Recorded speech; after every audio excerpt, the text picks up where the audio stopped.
Cafe.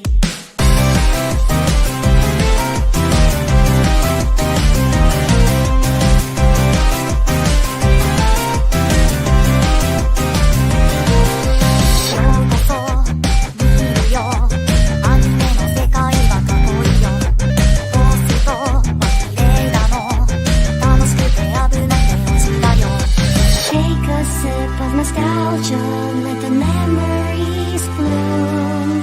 All these stories in my head are gonna make me go boom. Kick back and relax, turn the volume to the max, bob your head until you're dead. Yeah.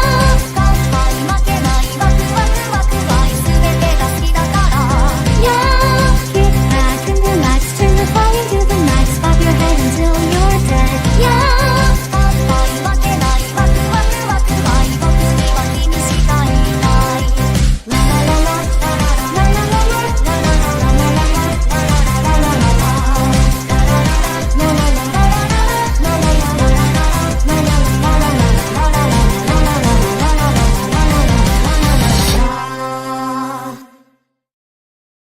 Come back, my friends, and welcome back to the Chitose and the Hiatus Bottle Edition of the Otalku Cafe. Twists and turns. We got Twisted Wonderland. We got some news. All this and more. Matt, the co-CEO and head chef, and to join me, my barely co-CEO, part-time schedule, the Brock Lesnar schedule. I am on the Brock Lesnar, but hey, 2 weeks in a row. There you go. 2 weeks in so I'm on the Roman schedule because Brock don't show up 2 weeks in a row. Roman may show up 2 weeks in a row, depending. Yeah. So give me the Roman schedule. We'll give you the Roman schedule, and I'll be off for the next 2 weeks at minimum. After this, there you go. So someone's gonna take you out, and you'll come back again. I need the hospitalization angle. Who's gonna tase me in the neck? Because that's the only way you can hospitalize somebody nowadays. At this point, yes. I'm waiting. I'm surprised more people don't do the tranquilizer spot. That is a really innovative spot. The tranquilizer? Yeah, the tranquilizer spot. Well, we can't have that. What's the 5th of November, Sean? Oh, you never seen V for Vendetta? I've seen parts of it, and it's been a long ass time. Yeah, that was in that movie. Remember the 5th of November, the gunpowder treason and plot. I know the reason why the gunpowder treason should never be forgot. Oh fuck! Yeah, I love that movie. It still holds up. Do you clap like this or do you do this? I mostly do like this. Yeah, I do the same. Yeah, little bit. I'll do this for like sarcasm. The golf clap. The crossing swords. Yes. You just snap. You're just snapping. I can never. I can snap. Okay. I'm not a great snapper. Right. You can. It's audible, but it's not like, you're not gonna hear like the fucking like movies like. No, like that or the slapping to make the little popping sound. Yeah, I heard what you said with the cross swords. You fucking pervert. I'll teach you how to cross swords. Yeah, sword battle. Exactly. That's more like sword battle. Yeah. Limp. Exactly. But no, we got a fun show. We also believe we have the winners from the anime quarter. I'll get to that. The news. Not a whole lot of news because it's been about 6 days since the last recording. Hi. So let us get right into it. Has it been 6 days? It's 8. I'm sorry. There it is. Yeah. I think were we Wednesday again? I don't know. No, it was Tuesday. Anymore. Tuesday last week. Okay. I was like, I don't fucking remember anymore. Hi. Time's an illusion. This is not real. Rich girl caretaker. I'm secretly the caregiver of the most popular girl in this rich kid's school. It's an anime adaptation. High school boy Itsuki Tomonari gets involved in a kidnapping and ends up taking care of Hinako Konohana, a young lady from one of Japan's largest conglomerates. On the surface, Hinako seems to be a brilliant and charming girl, but in reality, she's a lazy girl with no life skills. However, due to family reasons, Hinako has to play the role of the perfect young lady at school. Wanting to protect her, Itsuki takes care of her in a very caring manner. Eventually, Hinako begins to fawn on Itsuki with all her might. Now, if Itsuki isn't around, I would hate it. This is a love story that begins with a cute young lady, a gap that transcends the master-servant relationship. No, this I'm good. Yeah, it's not really. Yeah. Not really kidding. Right. The Yona of Dawn manga concludes in 3 chapters. Does this one have an anime? I'm not sure. Doesn't ring a bell. No, it does. It actually does. The anime came out in 2014 Sheesh. and has a rating of 8.03. Okay. Hmm. So, Studio Period, action, adventure, fantasy, romance. It's a shoujo. Shoujos don't get much love these days, so That's why I wasn't renewed for a second season. There's so many shows that we liked that won't get renewed. Like, remember the it's either they either get the short stick of either a bad adaptation or will not continue, even though there's so much more to tell. Like wasn't Fruits Basket was like a rare one. the ballet that we watched? Medalist? No, not Medalist. I still need to try and binge that to put that on my year end. Or not Medalist. Dance Dance Censure. Yeah, That was fun. They didn't fucking bring that one up. Yeah. They could have. They could have. I feel like there was so much more to tell in that one too. I really wanted more. Yeah. There was definitely more to tell. But no, it's now just cousin fuckers and trying to please their strict grandma, who is basically on hospice. I dropped the cousin fucker anime, so we're good. There you go. We are good. Let's see. Always a Catch. It's getting a TV anime in spring 2026. From a very young age, people noticed that Maria, the youngest daughter of a duke, was filled with potential. She was raised as a heiress of her house until the birth of her baby brother relieves her of her duties. She scrambles to find a husband, but all the eligible bachelors in her duchy are taken. At this rate, she's doomed to a life of a spinster. Maria decides to study abroad and Rubini in hopes of finding a husband. With the help of her distant relative Ida, but in a twist of fate, the crown prince breaks it off his engagement with Maria, even though they never met before. And the quotations, I don't remember getting engaged, but with how Chris described it, it's basically "May I ask," but not cool, not as cool as Scarlet. Not funny. Exactly. Wow. Yeah, so I'm probably gonna skip that one. Chitose is in a Ramune bottle. Delays broadcast for the 6th episode. So for the next 4 weeks, we will not get anything. Boo! Come on. And I was gonna talk about this at the end, but I might as well say it now since it's more on topic. I've been reading like crazy online the discourse, and it is wide praise for this last episode 5. And there's also a lot of disappointment in the fact that this is considered so because the manga is still going, but this is considered one of the best arcs. The second volume. It's one of the best arcs in the manga. And the way they adapted episode 5, even though they cut out a lot of shit that they could have added from where they're at thus far in the volume, it was still adapted really well according to people. So there's wide like disappointments, like a disappointing sentiment. So like you get the first part of it, and now you have to wait a month for the rest. Yeah, you cut out a lot of shit during the episode 5, but what you did give us was fucking amazingly done, and we wait to see more. And now we're gonna fucking blue ball you for the next month while we fucking do it. Yeah. This could be up to episode 10 by December 30th. Now for episodes 11 to 13, they don't know how they are going to handle that. We will see. So it's not making our 13. It's not going to make the year end because it's not completely done. Yeah, so basically at this point, we'll just combine it with part 2 in April. Is there a part 2 for Chitose? It's a split core. It's a split core. Yeah. So then I guess because if it was split core, then we could have done core 1 now and then core 2. You broke up. I said we could have done core 1 now and then core 2 in April. So now, are you saying that it's not going to be eligible until April when it's all done? I mean, we still can, but at We this can't rate. logically grade it with 3 episodes to go. It's not like one. You know, it's not the Yeah. It's 3 episodes. That's a whole mini arc right there. Depending on how the manga is or whatever. I don't know. So you can't. I'll say let's wait till it's closer. See what they do. If they fuck it up again, we'll figure it out. Because if they don't know what they're gonna do with the remaining episodes, they're only gonna get through 6 through 10. So they did 5, 4. They got Then we have like 3 more. and then they won't get that done till like end of January, maybe.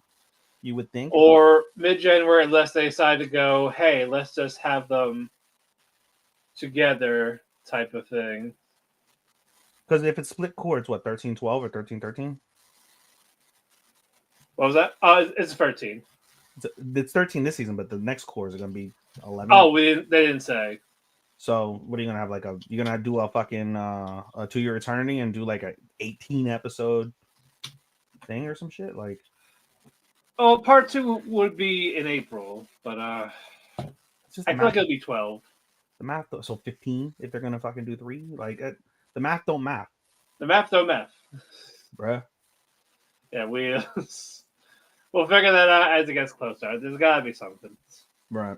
And finally, the original anime movie, Cosmic Princess Kaguya, is going to be on Netflix January 22nd, 2026. Do you have a synopsis, sir?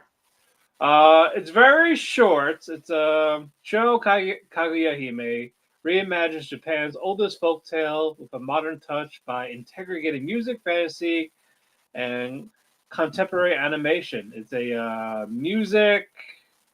Okay, well I'm sold. It's a music fantasy. I think they have stuff from like Hasune Miku, stuff like that for the music. As soon as you heard this, as soon as I heard that it's a take on the Kaguya like original like Japanese like folktale and it's music. I'm like, all right, I'm gonna watch it. Yeah, so we will cover that week it comes out. It looks like it's gonna be a 2.5 hour movie. You said it was short. That's not short. The synopsis was short. Oh, I thought you meant the movie was short. I'm like, that's a mid-tier Marvel film length. No. The synopsis was short. That was all we got for the synopsis. Short is look back. That's short. Yes. This ain't short. But yeah, nearly a 2.5 hour movie, produced by Twin Engine, who does decent stuff. It's a producer for it. Oh, it's just it's a producer, so not like map and all that. It's like a side type. I mean, just based off of the cover art, it looks fucking gorgeous. Yeah, I know, it looks good. Sorry, the actual studio animated is Studio Colorido and Studio Chromato. It's the first one for Studio Chromato, but for Corrido, they've done that Oni Girl one, that Netflix movie, Burn the Witch. Ooh, Burn the Witch is good. Not a whole lot like work that stood out outside of those. But no, we will watch it. We will review it. It will get a 3.5 to 4 rating. It could. It very well could. That's on average what we give like animes. A baseline for an anime movie and always ends up being like 3.5. It's never flat 3 generally. Right. All right. And finally, we got our Anime Corner Summer Awards. Let's see, they're different from Anime Trending. You posted one of them the other week, right? I posted Anime of the Season. Yeah, you did. And that they got right. And they got it right. Okay. Yeah. Go ahead. Ship or couple, Hikaru and Yoshiki. Didn't get it right, but okay. I mean, they put it in a little bit, but the fact that we have fragrant flower, no. No. If we didn't have that, I would have said maybe. Male character, Hikaru. Female, Wagari, good. Yep, they got that right. Supporting girl, Asako Yamagishi from Summer Hikaru Died. Really, not the. They really love Summer Hikaru Died, clearly. I figured, I expected it to be the widow, but no, it's not the widow, it's the classmate. I said she did. Yeah, she knows about Hikaru. Like, that's not really him. She had her hearing powers stolen from him. Yeah, that's why I thought it. Rubbed Yoshiki's back after he vomited. That's why I feel like the two widow. things Did, she did. that's what I said. I thought the widow did more. The widow did far more. Oh man, justice for her. Come on. The widow was a great supporting character. She hated fucking Hikaru, and then fucking come to But realize, she still want to look after them. Type of. yeah, like he's just a boy. He's not that harmful. Yeah. Supported male Tanaka from Hikaru. The one with the glasses. I know. I was like, well, okay, sure. Slice of Life, Fragrant Flower, good. Okay. Adaptation of the season, Taco P's Original Sin, good. Okay. Action of the season, Dan Dan Season 2, all right. I won't complain. Adventure of the season, Gachia Kuta, is that how you say it? Gotcha, Kudia. Interesting. Original of the season, To Be Hero X, good. Romance, Fragrant Flower. Animation. Oh, wait, hold on. So the best couple doesn't win the best romance. But the romance show wins best romance, yes. Make it make sense, Matt. Yeah, I know. Animation, To Be Hero X. Comedy of the season, Dan Dan. Drama of the season, Taco Pizza Original Sin. Fantasy, Gachia Tuka. Okay. Character design of the season, Gachia Tuka. Really? I would have taken Fragrant Flower. Yeah. Voice cast, Summer Hikaru died. Soundtrack of the season, Summer Hikaru died. Storytelling of the season, Summer Hikaru died. Bro, they really fucking love this shit. They did. Holy fuck. World builder of the season, Gachia Akuta. What world? It's trash. They're literally the world is a giant dumpster. That is the world. One giant dumpster. I don't see it, so I believe you. Mystery of the season, Summer Hikaru died. Sci-fi, Taco Pizza Original Sin. Summer Hikaru died. Yes. For sci-fi, yes. That would have made more sense. I would have laughed. Yeah, and then we get our top 10 anime. Summer Hikaru died. Summer Hikaru died. No. Number 10, Gachia Kuta. Okay. Number 9, Call of the Night Season 2. Wow. Well, Number 8, Rascals That Dream of Santa Claus. that's a lie. Number 7, Dress Up Darling Season 2. Figures. Number 6, Toilet Bound Hanako-kun Season 2 Part 2. I'm happy with that. Okay. Number 5, Down to Dance Season 2. Okay. Number 4, Fragrant Flower. Number 3, Summer Hikaru died. I'm surprised not number 2. Number 2, To Be Hero X. Oh, and number 1, Taco Pizza Original Sin. I got the number 1 right at least. Yeah, no. So fuck whoever decided Dress Up Darling. Fuck, what Rascal? Rascal in the 13? It didn't make shit for me. I put it at 12. Yeah, I put it nowhere. I had Rascal at 12. I had Dud at 11. No love for Silent Witch or Kaiju, or I love Bithrob. Not many people did, but I like Bithrob, the My Sister's Ex. I mean, Kaiju I get, but yeah, you guys love the yaoi, but there's no love for the Yuri. No love for freaking Way I'll Be Your Lover. No love for Stone. Yeah, Dr. Stone isn't on this list. Yeah, I don't think I made it in any for the. That is crazy. Weeks. Clearly, the fucking bro. It's a mix of people that love yaoi, people that love fucking, I guess, horror-esque shit, people that hate science. Clearly, people that don't know what good romance is. Okay. Yeah, they're just dead set on Russell. One day, Matt, I hope before we die, we make it some status in life so our awards actually matter. Like they're gonna find these in some archive somewhere. Somewhere, right?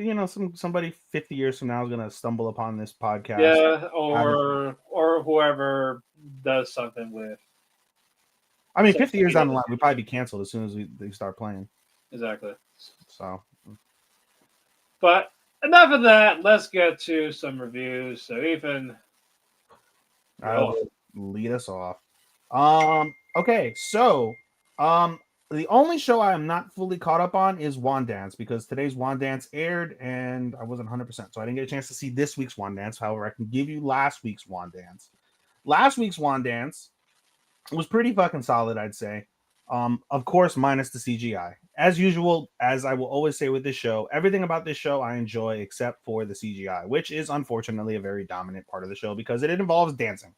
And that's all they do is dance and CGI. It sucks dicks. In any case, much of the episode focuses a lot on a couple of the side characters and why they were and weren't chosen to perform with Cabo and Wanda. I don't have the names off the top of it, but one of them is a girl. Right. Both of them are girls. One of them is like a really good girl. Like she's really good, but like she tends to be like really like static. And when I say static, I mean she's very like she copies the moves so perfectly, or she copies her senpai so perfectly. She has no flavor. She doesn't have her own spin on shit. So that's why they didn't pick her. And versus the other girl that they did pick, at first she was like, oh, you only picked me because I'm not as short as Wanda and I'm not as tall as Cabo, so I'm in between them, so that's why you picked me. And she's like, no, for the exact reason I said though, is because she does have flair and she does like put her own spin on things, and that's why they chose her. Like they understand she's a background girl in essence compared to the two stars, but she adds flavor, she balances it out, so that's why they chose her. But they get the insights from the club president and helps them both understand, you know, why they weren't there. The girl that didn't get picked actually ends up going with Cabo and Wanda, and it starts to trend throughout the rest of the episode where they're starting to record themselves dance, and they're starting to play themselves back, understand the moves, see where they can improve, see where they're missing cues, things of that nature. So and then it happens throughout the remainder of the episode, so they can improve and do those things. And then our other new character that we do get is actually someone who is important. His name is Iori.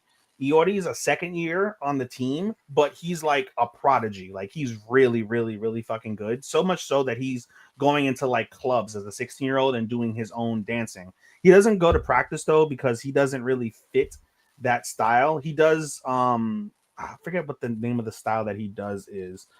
It's more honest to God, it's more EDM based, which is I really appreciated. And their style is more hip hop, so he doesn't really flow with them. He doesn't really interact with them, but he's a really, really, really good dancer. And throughout the episode, he starts hearing about Cabo. So much so, one of the comments from the president is like, "Yo, he like if people didn't know any better, they would think Cabo is you, but Cabo doesn't dance as good as you, so you know he's going to be under that pressure." And then so he asked the president, like, "Okay, well if he doesn't dance like me, how does he dance?" And the president's like, "You got to see for yourself. You know, you'll find him, you'll see him." And basically, the episode ends with them meeting in the hallway randomly. He recognized after like Cabo like nervously like talks to him. He's like, "Are you Cabo?" And he's like, "Yeah, I'm Cabo." And the episode ends with them like saying, "Hey, come with me. I got to talk to you." And I think from what I saw from like trying to find thread pictures, like he actually does perform in front of Iori and he does really well this week. To be seen when I see it, but nonetheless, the story, like I said, Matt, the story is really good. The story's good. The main characters as the ship really solid. The music is incredible. When they don't CGI it, the animation is really nice. It's literally just the CGI that's gonna kill this show, and that is just Right. frustrating as fuck. All right, what do I got next? Moving on, we will go to but as I mentioned earlier, by the way, I did drop my friend's little sister has it in for me. It just wasn't grasping me. I gave it a 4 episode rule. It just didn't hit. So given my limited anime watching, I decided to drop that. Nothing Nice. bad with it, just don't particularly care for it. We'll move on. We'll go with my awkward senpai next. My awkward senpai was pretty cute. The coworkers end up working during a typhoon. And we see cute and funny moments between the pair. And Senpai ends up sticking up for Kohai because Kohai is friends with one of the other managers.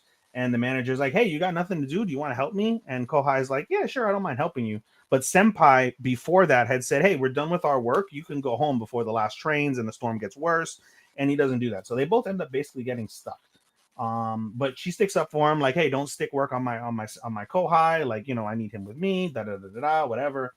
And then so you see them basically throughout the episode working in the typhoon. They have to go out at various intervals, and it's awkward because like they're both fighting against the wind and the rain. They're getting wet. but at the same time, because they're starting to both become conscious of each other as they stand closer, it gets awkward. You know that trope that you always see, right? So one of the pieces which is really cute is Senpai ends up drawing Kohai's hair like a little boy. So that was Right. cool. But the principle of that thought process, right, draws the hair like the little boy. By the end, she recognizes like, oh, like as he's fighting in the wind to get them to the train station, he's going and she's about to fly away and he grabs the umbrella and they're pushing through the storm. And he's like, he acts like a little boy sometimes. He has the demeanor of like a little boy, but I forget that he's a grown man. And she starts looking at him like as a man, like really like looking at him as a man, not in like a horny sexual way, but like, just really looking at him in that manner. We learn that they take the same train together. They didn't know that because they get off mostly at different times, so they never take the same exact train, but they have the same route. He gets off earlier than she does on the route. But basically, by episode's end, they both like get back to their homes and they're just thinking about each other, which is interesting. As I said, they're really starting to become aware of each other and understand like this dynamic is a little bit more than just senpai kohai. And they're both happy that they both get to work remote the next day, so they don't have to see each other after all the events that happened that day. So that's what it was. Right. Are you watch? No, you're not watching A Star Brighter Than the Sun. A I Star am Brighter not. Than the Sun. This is the one. If you had to pick up a rom com, Matt, I would probably recommend this one or Yano. Yano would be the other one that I would recommend. Right. Star Brighter Than the Sun episode 5 was pretty cute. Most of the episode focuses on the jump roping contest. There's a jump roping contest amongst like the classes, and Mio, which is one of the side characters, she struggles, but the entire group kind of help her out throughout the episode, and the class ends up winning the tournament. And as the overarching plot, Kamishiro and Sai, they continue to navigate like the weird dynamic that they have. Kamishiro continues to blush and act like mostly normal, but like you can obviously tell like there's like he's a little nervous about her in her own way, but he's got more charisma, so he's able to overcome that. And Sai just continues our girl character just continues to struggle with the principle of them just being friends and like the idea of wanting more. She really wants to like just come out. She wants to like, I like you, I want to be around you. And she's oblivious to the fact that the girl that Kamishiro likes more than likely is her. So she's just struggling with, I don't want to push boundaries. I don't want to step over a line I shouldn't cross because I know we're closer than friends, but she's got a guy that, or he's got a girl that she likes and she doesn't want to push that or anything of the sort. So they continue to just kind of like dance around each other and around their circumstance rather than actually like, like be upfront and be real about it. So that one's more of a slow burn from that perspective. Since I'm on the rom-com trope, I will go with Yano. I didn't actually get a chance to do Yano last week, so I'm gonna give you 2 episodes of Yano this week. Let me see, where is my Yano thread? Here's the Yano thread.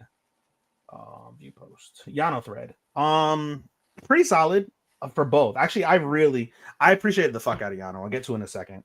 Yano was really good for 5 and 6. Yano and Yoshida get closer when the classmates as a whole have like a study party for midterms. Basically, everybody except for Yano's like love rival. What's his dick? What's his name? I forget his name. I can't find his fucking name. I wrote it. Where the fuck is his name? It's like Hoshino or some shit. I forget the fucking name. Hashiba. That's his name. Hashiba. So he speaks to Hashiba later on. But basically everyone but Hashiba is like pretty dumb. Even Yano and Yoshida, like they're mid-tier at best. But regardless, they have the study session together. Everything goes well. And they basically promise, like, after midterms, hey, let's go do karaoke. So midterms come and go. They're good. They go to karaoke. We see some cuteness with them. Like, Yano is so sheltered, and he hasn't had many friends. So you see him eating a cheeseburger for the first time. And he's like, oh, this is so good. And, like, everyone starts looking at him like a child. And they're like, here's food. Oh, no, you're careful. Da-da-da-da. Like, they treat him like a little boy, like discovering shit for the first time. And it's funny. But it does like jade Yano a little bit because he's like, everybody just looks at me like I'm this fragile little boy. And he even asks like Yoshida, like, do you see me as a little boy? And she tries to play it off like, no, she doesn't. But realizing he has those tendencies, he kind of gets like a little frustrated and then becomes like distant. and he becomes distant, and it really does bother Yano. And so they're at the Right. karaoke event, and everyone's having a good time, and Yano's being awkward and distant, and so he's like, hey, I'm gonna go get a drink. So he goes get a drink, and Yoshida's like realizing how like fragile, like he's like how distant he's being, and so she goes up to him and they have like a conversation about things, and the conversation goes really well. They become like, tight again. They're talking to each other and things. And around this time is when Yano really starts to think like, damn, I think I have feelings for this girl. So episode 6 happens. Episode 6, they end up going to like a kombini. The boys go to a kombini to get something. They end up meeting Hashiba there. And Yano realizes like, hey, Hashiba had admitted to me that she likes Yoshida. And I like Yoshida. So they actually have like a one-on-one conversation about confessing what love is, things like that. It's funny, they use like a shoujo manga that he like bought as like kind of like a lead into it. It's not a specific one, but just they use one. And they end up having a conversation. And Yano, by the end of the conversation, is pretty much like, all right, yeah, I really like this girl. I got to figure out like what we're gonna do. So the next day they're in school. Yano and Yoshida are sharing a textbook, and he gets a paper cut, and Yoshida puts the bandage on him, and like he looks at Yoshida, and Yoshida like looks back, and they share like this like star like moment, and then he whispers under his tongue, but so Yoshida can hear him, I like you. And the rest of the day, Yoshida is fucked. She don't know what the fuck is going on. She's like staring into a distance. She's like nervous. She's like, no way he meant that I like you in the way that you like me. And this carries over into the next day. And she becomes ditzy, where Yano is normally ditzy and klutzy. She becomes ditzy and klutzy. She's like shaking a little bit. She doesn't eat her food. She almost drops it. And Yano's like, hey, are you okay? Do you want me to take you to the nurse?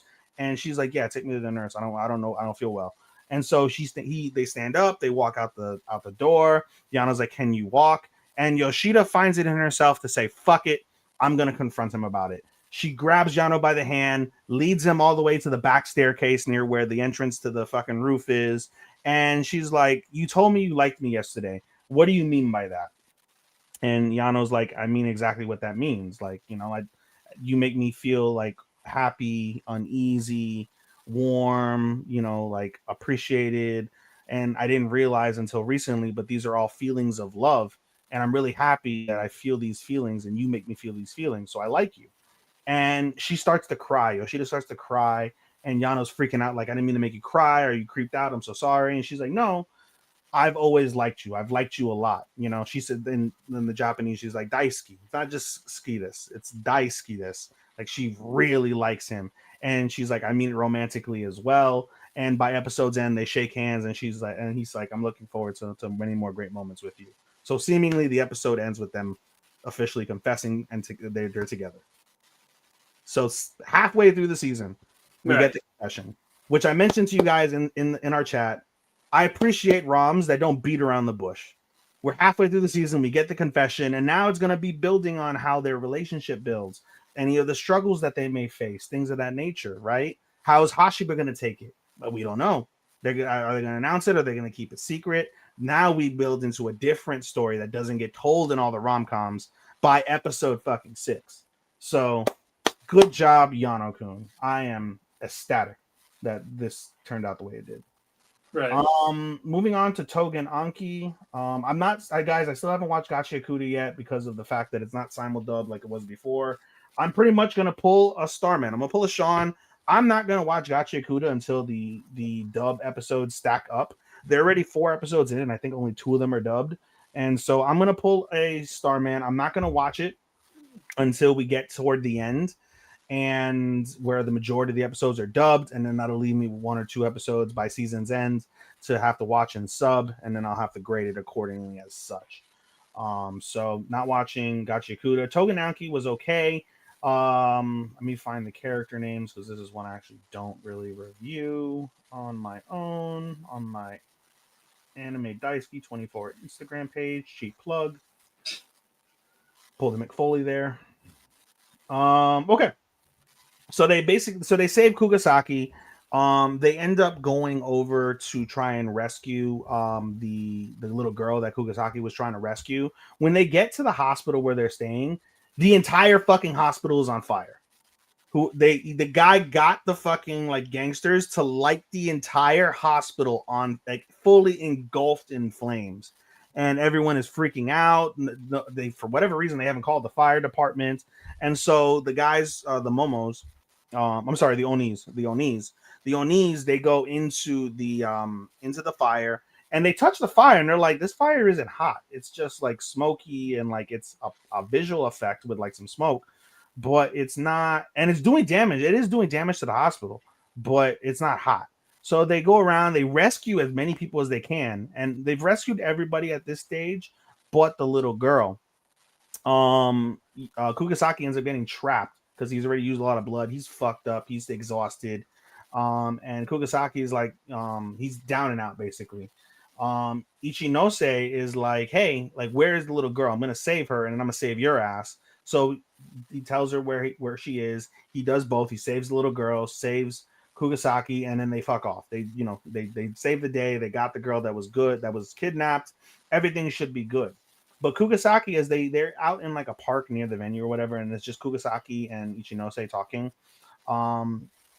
They end up like having a conversation about like what's next. Like it shouldn't have been that easy. What's going on?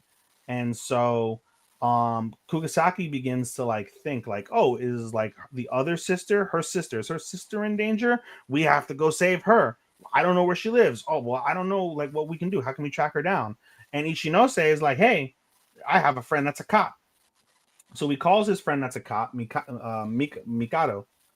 He calls him, and they end up having a conversation. Meanwhile, the evil guy, whose name I'm forgetting, where is he? Doesn't show him. I don't think it shows him here. Is it Sazazumi? No, it's not him. I don't know. But anyway, Mikado's boss, basically from the Momotaro, he starts to put two and two together with his eyesight as he's watching Kugasaki and Ichinose have the conversation, and the conversation going on with Mikado and his friends, and he ends up taking the phone, talking to the guy, and he's like, "Oh shit, Mikado knows Ichinose. This is gonna be fucking tremendous. I'm gonna set them up. Mikado's gonna kill his friend. This is gonna be fabulous. They're fucked. I've got them trapped. This is perfect. My fortunes have turned. This is amazing. This is working exactly how I want it to." And meanwhile, it is only Kugasaki and Ichinose, because Mudano gets lured to like a random secluded park, no cameras, and now he's going to face off against one of the lieutenants, and seemingly probably the captain as well when he defeats that lieutenant. They're going to face off in a battle that's going to distract him rather from trying to save Ichinose and Kugasaki. So decent from that perspective. Right. What else do I have left? I have Shabake and Assassin. Shabake this week was actually relatively interesting. Shabake, the episode starts off with what's his dick, Ichitaro, actually getting kind of not confronted by the murderer, but the murderer comes to him and was like, "Hey, I heard you sell medicine that'll revive the dead." And he's like, "No, the fuck, we don't have any medicine that's like that. Where are you on?" And he's like, "No, you guys sell medicine. You guys sell medicine." And the only thing they have that's close, which I guess due to the times, like the 1800s, they have a entire mummy. They have a mummy. And so I guess in their world or in that time, if you ate a piece of mummy, it would help you out physically. I don't know how that works, but that's the story that was told. So they're like, "All right, listen, we don't want to sell you the mummy, but so you get off our dick because you seem deranged as fuck, we're going to sell you the mummy. So come with us." So they go down to the storage room. Him, Ichitaro, the murderer, whose name is, if I can find it,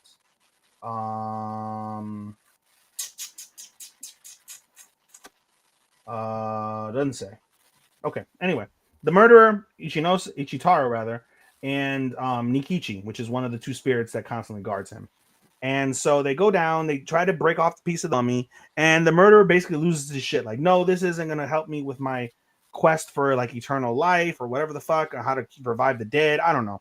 He snaps the fuck out. He spazzes, right? He fucking basically takes out Nikichi in one shot, and then it's him and Ichitaro does everything he can to try and get away, defend himself, and only it took a last-ditch effort from his other spirit, Sasuke, to basically apprehend the murderer. And so after that, the murderer is captured. They try to get his motivation, and apparently his motivation for killing the carpenter in episode 1 was the fact he asked the carpenter to take on his son as a apprentice, and the carpenter said no, fuck off. And so she's like, okay, I'm just gonna kill you. Like, okay, that makes sense, but okay, no problem. So basically, there's more questions about why the murderer did what he did. And we see basically after the events, Ichitaro, because he's a sick boy, he's laid out for like several days in bed. And he wakes up after several days and he gets a visit from his best friend, Ekichi, as well as his sister, Oharu. And we learn basically in that moment a couple things. One, Oharu is madly in love with Ichinose or Ichitaro rather, and wants to be with him. But Ekichi ends up being a dick, but Ekichi reminded me of me so much. I can be very blunt, but I'm being very rational and logical. But when I tell you whatever it is, it comes off like I'm a jerk, right? So that's basically how he was with his best friend. He basically yelled at his little sister, like, no matter how much you love that man, he's never going to marry you. You aren't in the position to get married, so you can forget your fucking dream of being with him because you're not going to be with him. She runs off crying. Ichitaro is like, why did you do that? You're like a dick fucking brother. And he basically spends the next like half of that episode just laying out the truth. Like, no, dude, like, look at yourself. You are sick. You are never going to get better. You're never going to get healthy and strong. Look at us. We come from a confectionery, right? A bakery. We own a bakery, right? You guys aren't a match. No matter how much she loves you and how much you guys are a vibe, you guys will not get married. She is going to get married to someone who can help run the bakery because I'm realistically trash. He even trashes himself. He's like, I'm trash at cooking. If I don't shape up, they're going to have to hire a cook. We can't afford a cook. So the only way we can afford a cook is if we give them our daughter, right? My sister. Let them get married, have kids, and fuck. And then he'll work for us. And then I'm assed out because I'm not good at my job. You are sick. You're never going to get fucking better. And so you're going to be basically married out to a woman that comes from like a high, like big merchant office that basically can do your job that you can't do when you're sick. That's what they're going to be looking for. There's no match throughout. No matter how much we want our lives to entwine and be all this, it's not going to happen. Face the fucking facts. So he's a dick about it, but he's speaking logic. He's not like talking shit. He's telling them the truth. And it makes Ichitaro mad, but he accepts it for what it is. His friend fucks off, and basically that's kind of where the episode mostly ends. Basically, Sasuke and Nikichi are back. They help feed him with some shit. They give him some disgusting medicine that Ichitaro hates, and then the episode ends with Nikichi about to tell like the story about his unrequited love from 1,000 years, which I think is just like a filler episode. We'll see next week on Friday when it comes out, but it seems like a filler. Right. But no, I appreciated that second half because I'm like, oh, this is exactly how I would talk to somebody. Like, I sound like a dick, but I'm not trying to be a dick. I'm trying to tell you the truth with logic. It just comes off bad. That's how I talk to people. You know that. I talk to people. I do. So I appreciated that. And then last but not least is one of my favorites. Matt, this will undoubtedly be in my top 10. I will let you know right now. My status as an assassin greatly exceeds that of the heroes. That was just another one I had to catch up 2 episodes on, and it was really good. Episode 4 and 5, right? So episode 4 basically focuses on Akira. Focuses on Akira basically having to go against the other elven prince. I think her name is Killua. And basically she's a bitch. She basically framed her sister, and she has a power of mind control. So she mind controls everybody to like hate her sister and want to kill her sister and whatever, banish her sister. So Akira's like, no, this is bullshit. Like, I know her. Like, even the short time that I know her, like, this isn't her. It's a lie. So he ends up wanting to like help Amelia out. And coincidentally, their father, the elf king, comes back and he's like, well, you're a foreigner. We can't let you in our lands, and you're interfering in my daughter's and my family's business. So fuck off. And he's like, no, I'm not going to fuck off. You're being an asshole because you're not letting your daughter do what the fuck you want. You're letting your other daughter persecute your fucking other daughter. Like, you're a stupid bitch. What the fuck are you doing? And he's like, you want to fight about it? And they're like, yeah, I do. Okay, cool. So we're going to do a fucking duel. my daughter is going to be my proxy. If you win, you can take my other daughter and all will be forgiven. And if you win, you're going to die. We're going to kill you. Okay, proposition accepted. And so he takes on the daughter who basically has wind powers other than her like mind control powers. She tries to mind control Akira, it doesn't work out. So she has like these wind powers. And we find out Amelia, the reason why she hates Amelia so much is because Amelia is a spirit medium. So she can pull any spirits and do like crazy shit with spirits. And because of that, like everyone adored Amelia and they treated her like shit, right? The other sister, Killua, like shit. Yeah. And like, my sister took everything from me. Fuck you guys. I'm gonna kill my sister, and everything's gonna be mine, mine, mine, mine, mine, mine. And Akira basically defends and is like, listen, I can kill you. Please just surrender. You guys can talk about it, make up. No, I'm gonna fucking kill you. And basically lets her power go out of control. Akira uses his shadow magic to defend against it. And as he's about to kill Killua with his shadow magic, he pulls it back and he cloaks himself in shadow magic. His familiar, who remember used to work for the Dark Lord, said literally the only person she's ever seen in like hundreds of years do that is the Dark Lord. So he's already like super fucking powerful. And basically he ends up defeating the princess. And the father is like, listen, I realize now all of this is my fault. And she gives his youngest daughter back her memories. And apparently, and this comes into play in the next episode, apparently they were like a loving family, loving sisters. And during like some event that happened outside, some evil like warlock basically kind of tricked the sisters and tricked their main like defender, who's like the king of like the commander of like the night force or whatever the fuck, and basically ends up in like there's a battle that happens and he dies in front of the little sister.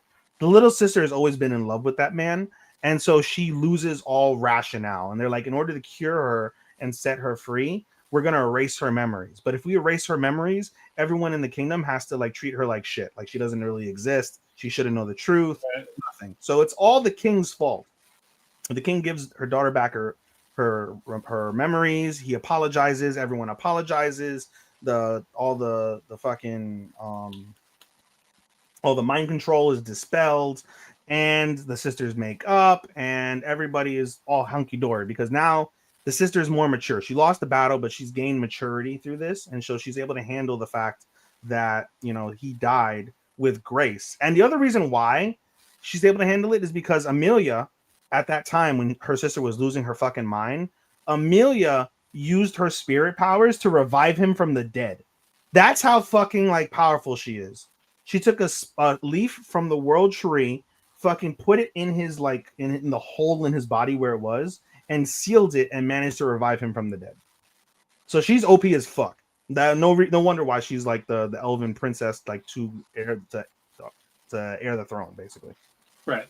And so they throw a welcome party. The king is like, I'm a man of my word, you can take my daughter wherever. And basically now he's got allies in the whole elven kingdom, because all the elven kingdom, now that he's like with Amelia, defeated the other princess, got the king's respect, they're like, oh, we'll follow you, we'll do whatever you want, da da da da. Akira's like, nah, I'm good, I just want to be with Amelia right now, like y'all stay here, we'll call you if you need you, so forth and so on.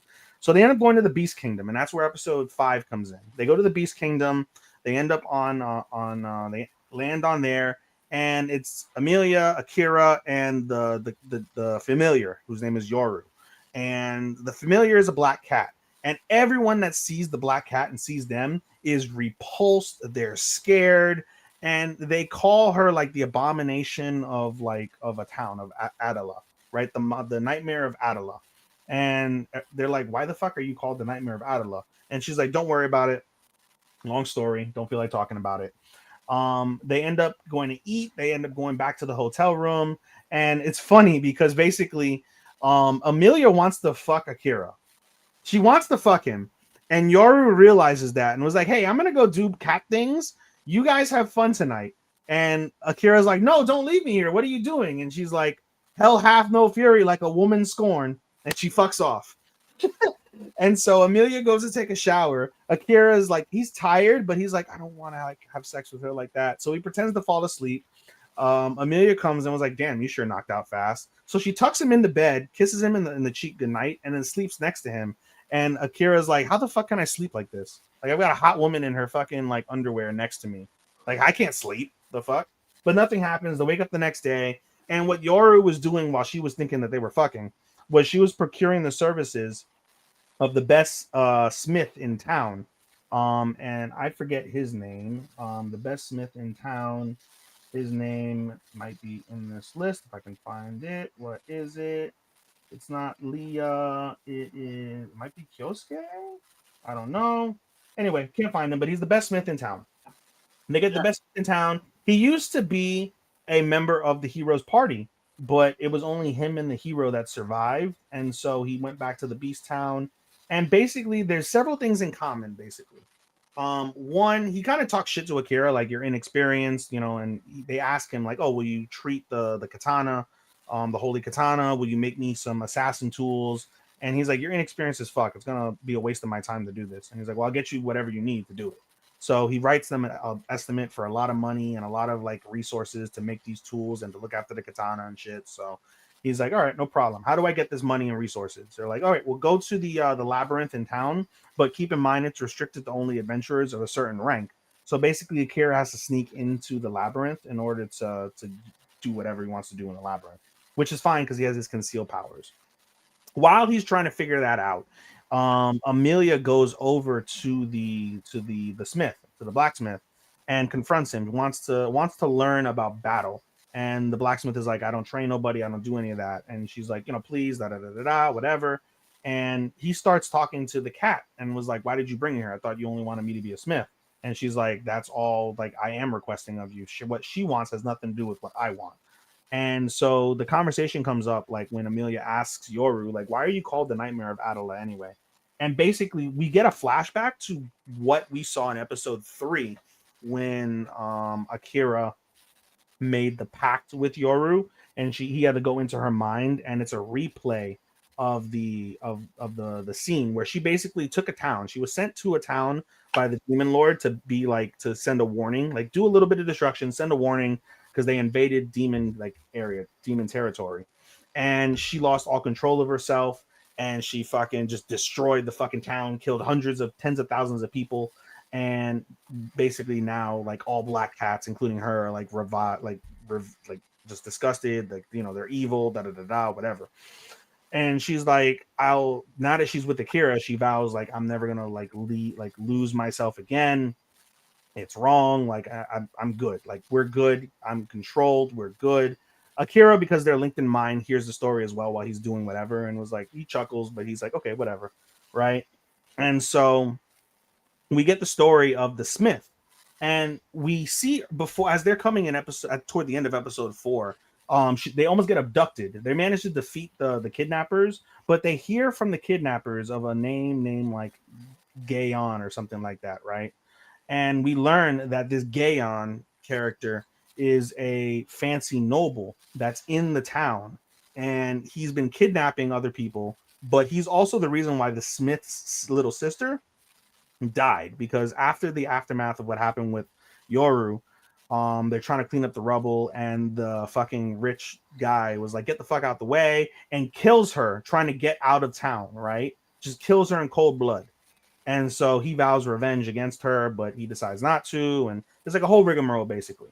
So as they leave the Smith's office, there's a dungeon break in the labyrinth, and all these monsters come out, and we see the same demon that basically did all the shit to the other princess in episode 4. He's there. He admits he's working for the demon lord. He caused the dungeon break, and he abducts Amelia. And Yoru's like, hey, he contacts Akira, like, Amelia got abducted, da da da da. So Akira rushes to the scene. He doesn't have his sword, bear in mind, because he gave his sword to the Smith. So he doesn't have his sword. He doesn't have any real weapons. He picks up a sword from like a dead body and uses his shadow magic and does like cleanup of all of the like rampant dungeon monsters and sucks them all into his shadow realm, and then collapses. And the episode ends with him like thinking about shit as he collapses.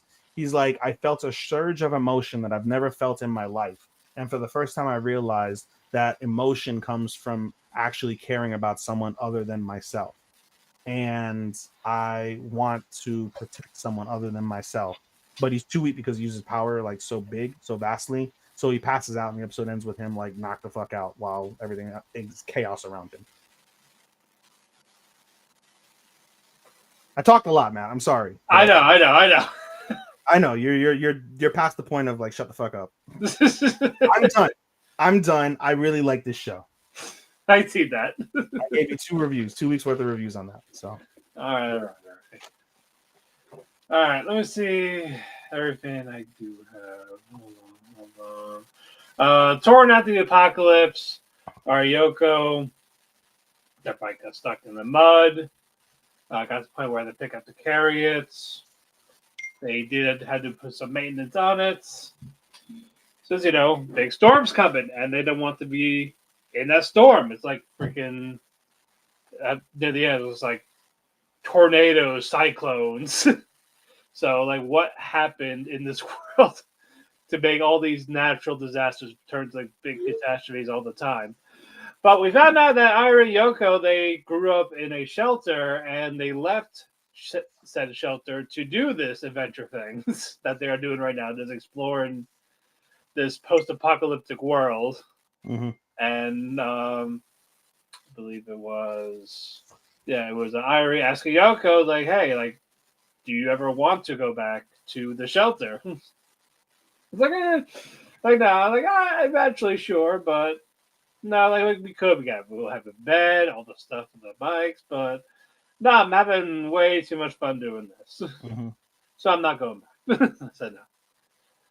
But Iris doesn't care because she'll go wherever Yoko is. And they talk about this big storm happening. And they're like, hey, basically no one should be driving in this or doing anything. But here they are in their bike, speeding on through, and it's getting to the point like, okay, she's trying to outrun nature. That never works. It did here, barely, but we don't know what else happened after that because there's a cliffhanger. Because she said she was getting a bad vibe, and it's apparently not from the storm. So it's just whatever happened in that cliffhanger. Okay, episode. I am curious about the shelter. Is it just a regular old orphanage, or is it something else, or like the last bit of humanity left? Mm-hmm. I don't know.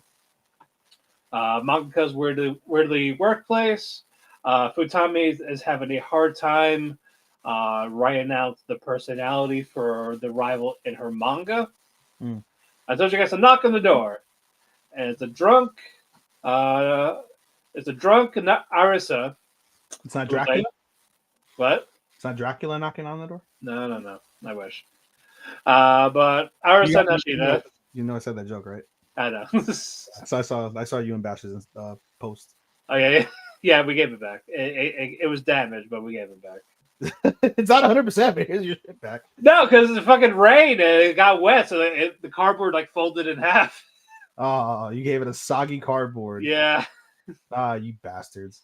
Yeah, I'm like, hey, we can't control nature. It's like, oh, did you enjoy it? Oh yeah, Bash got scared every time they looked at it. Like, keep forgetting it was there at the window. Matt, what's that behind you? What do you mean? No, the thing was like they walked downstairs in the living room because it was in the living room. So Yeah. out that window. So every time I looked, I just think it was someone at the door. No, it was just fucking Dracula. Bro. All right, sorry for interrupting. No, you're good. Nashida is at the door drunk, and she was Futami's old coworker, and she's drinking because she got the news that her manga is being forced to end because her new editor is Futami's old editor, who basically disliked everything. Like, I don't know, we should publish this. No, that type of guy. Mm-hmm. With anything.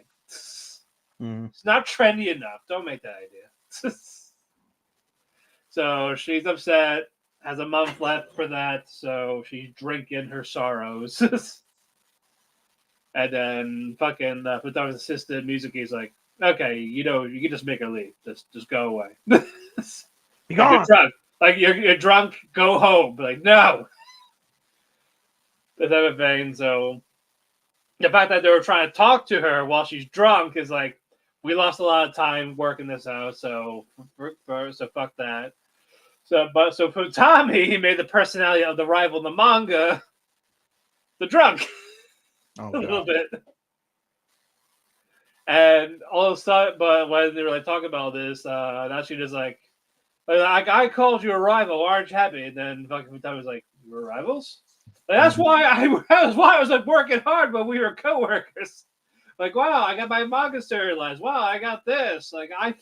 So you're telling me it was a one-sided rivalry? It's just like, Mhm. yeah, like yeah. What do you want me to say? Right. No, but they eventually all like hang out. Like, okay, like we got the work done, but they're not tired because even though they only been sleeping for like 3 hours. Mhm. But they do like late night game and stuff like that. It made Nashida like wanna work on her manga, even though despite it having like a month left. I like that we are getting the drama of like what's the difference between like a weekly manga or a monthly manga, and just no matter how good you're doing, if someone higher up doesn't like it, it's going to be cut. Hard facts. And that's upsetting, yeah. So Nashida is going to stay with Futami's apartment until the manga's done, because just her being around them makes her motivated to want to finish it, see it through to the end, instead of just being home alone in her apartment drinking. Makes sense. So I guess I'm sure all three of them are going to clash heads next episode. Like there's going to be some argument somewhere. Not Clash Clams. Exactly. Just And Clash. oh goody, another AEW belt. Oh, I didn't. Well, I was. I literally thought. I'm like, what? Am I missing? I'm not missing much with missing AEW this week, right? Yeah, they're now having they now have a national championship. Not an international championship. Just national. So they're version of the U.S. title. Yeah. Why, I don't know. This is why I don't watch every week. bro? It's like as much as I hate when Cornette says, "Oh, it's a Make a Wish league." It seems more and more like a Make a Wish league. He Everybody just gets said the quiet part out loud. Come on, bro. I'm like, I'm just Your gonna roster's not even that great to have like the need for all these. I don't have the ding for the I don't have that ding. Well, I'm just gonna stick to Lucha Libre. It's the only thing that's hot right now. I mean, New Japan kind of is. No, It's not hot, but it's not like cold. it's like lukewarm. Yeah, it's not so bad. Yeah, that and then U.S. sucks. I'm sorry. Actually, no, I'm not sorry. Shit. UK still dead. The only thing that's selling out, respectively, is CMLL and Triple. It's and even the AAA fans are fucked. You had to turn El Hijo de Vikingo heel because they want Alberto El Patron. Yeah, like despite him being an abusive piece of shit, they love him. They love the fucking cokehead fucking woman beater. Yeah. But that's what I said. They don't care. 5'6" fucking luchador. That's the next coming of Rey Mysterio. The true next coming of Rey Mysterio. Mystico, yeah. That's not mystical, bro. It is El Hijo de Vikingo. We know this. No, I'm saying, but Mystico's still like the biggest draw in Mexico. But yeah, no doubt. He's the Roman Reigns of Mexico. Yeah, no doubt. Right, but it's just another. It's just hard to get excited to watch anything wise these days. Not everything needs a belt. Not everyone needs a belt. And not everyone needs a contract. Is this a tournament? I don't know. They just said they're just going to crown the champion at Full Gear. So probably a tournament. As you know, we can't get away from tournaments. We can't get away from double titles. We cannot get away. This feels like literally just another belt to give Orange Cassidy. Or Mercedes Moné. No, national. It's a men's, right? I know, but she'll find a way. I'm gonna take. With her booking fee being $25K, it's like, oh, you can't afford me? I'll take your belt. That's Mercedes, why are you in this tournament? You're a woman. I just grabbed fucking Beast Morto's balls. It's not gonna work for me, sister. I just borrowed my fucking boyfriend's balls and attached them to me, so now I'm a man. No, I'm a they them. I can fucking fight No. She has a lawyer, Beast Mortos. I have a good lawyer, so she uses expertise at law. Stephen P. News. I know, I would like this.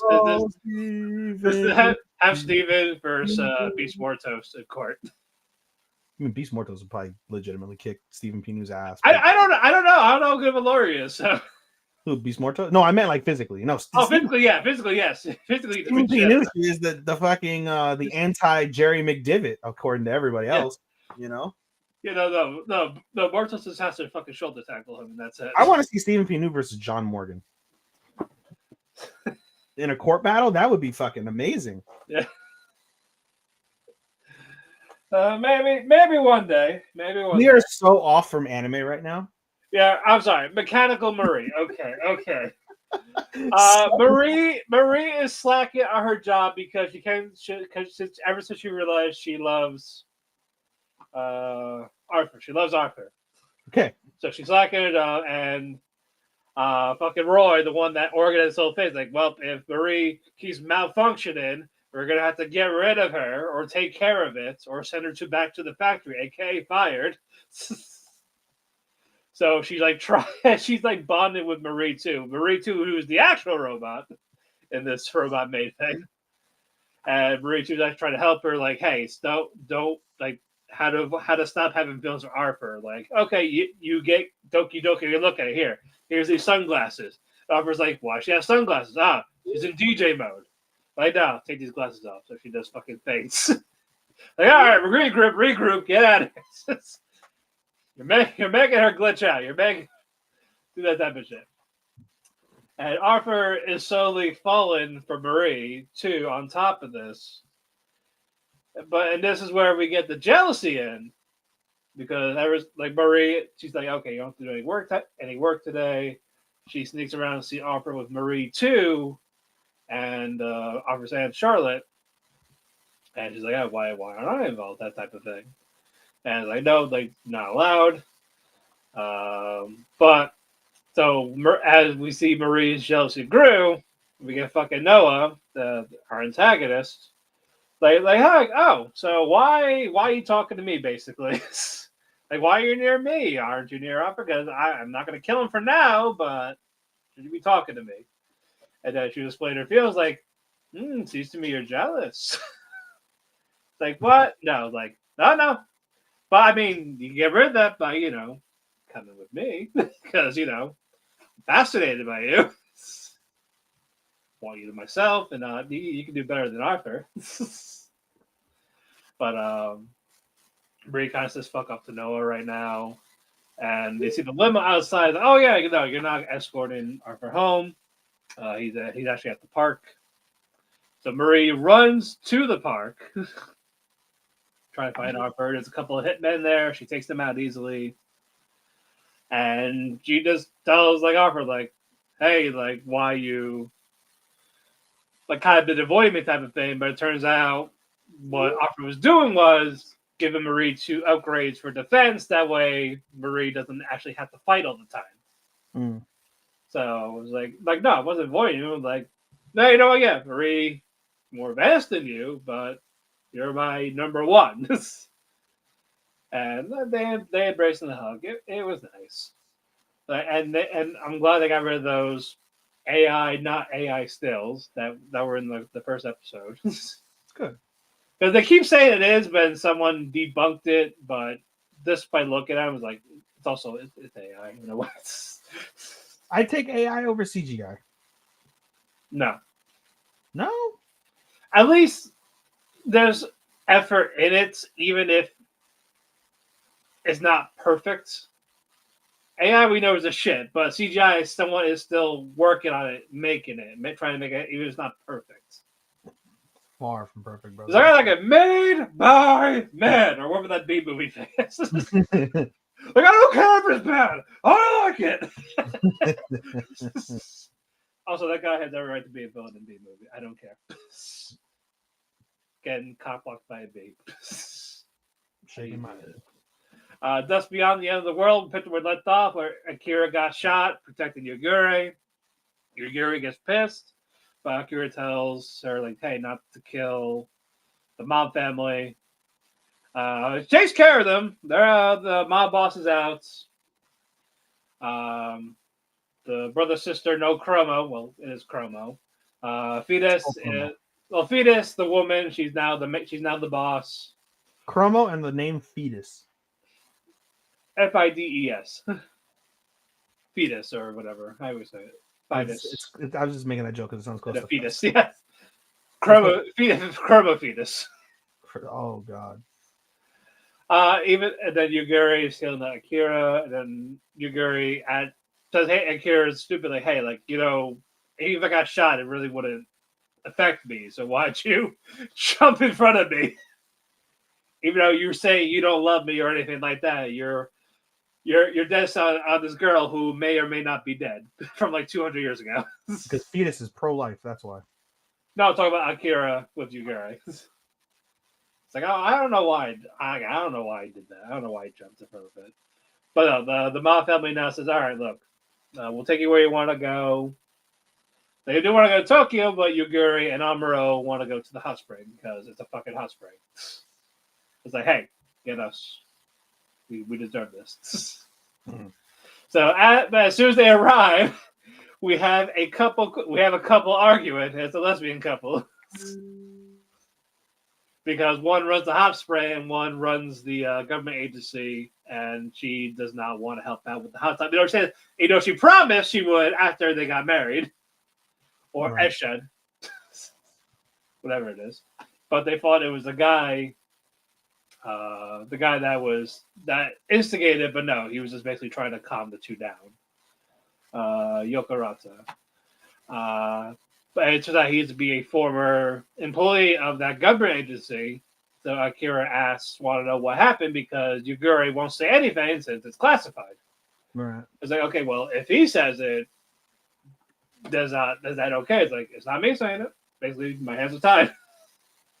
So he explains what happened, where it was this AI war that happened 200 years ago when Akira was in cryo sleep.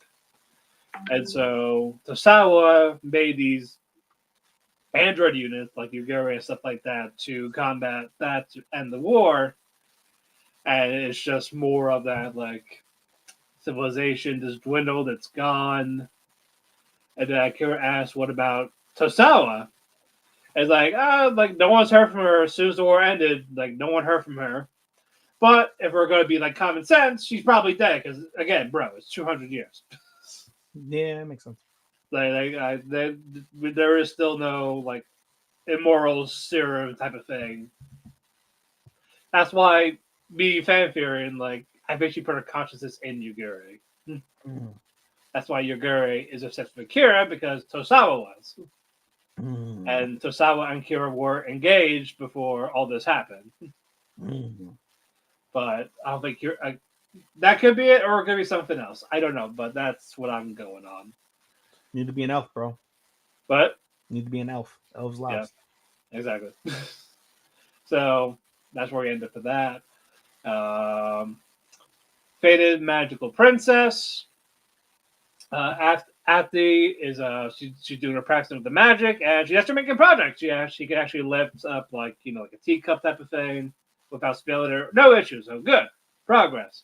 Now she wants to know like how she can lift a human, and then fucking Lucas is like, yeah, you're not even ready for that.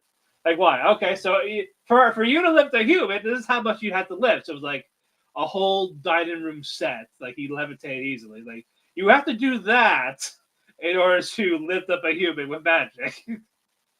Dining room set weighs more than a human. What? I think a dining room set weighs more than a human, but okay. But still, like it still required like a lot of magical effort. But you just hardly manage a teacup. If you do like stuff like that with ease, then yeah, you can do a human. But you're not even close to that yet. Pump the brakes, Junior. So yeah, basically. So Anastasia's all right, fine. Then fine, then can you take me back to Ezekiel from the portal thing? Because, you kind of rudely interrupted. Like, you made me come back here right away before I got a chance to say goodbye, so, like, take me back. All right, fine. First you said no, then she did the cute patty face type of thing. It's like, Oh God. like, all right. How could I say no? So he sends her through the chimney, like to make it like she went for the chimney. She like this fell all the way down. Mm. It's like I didn't say it had to be clean.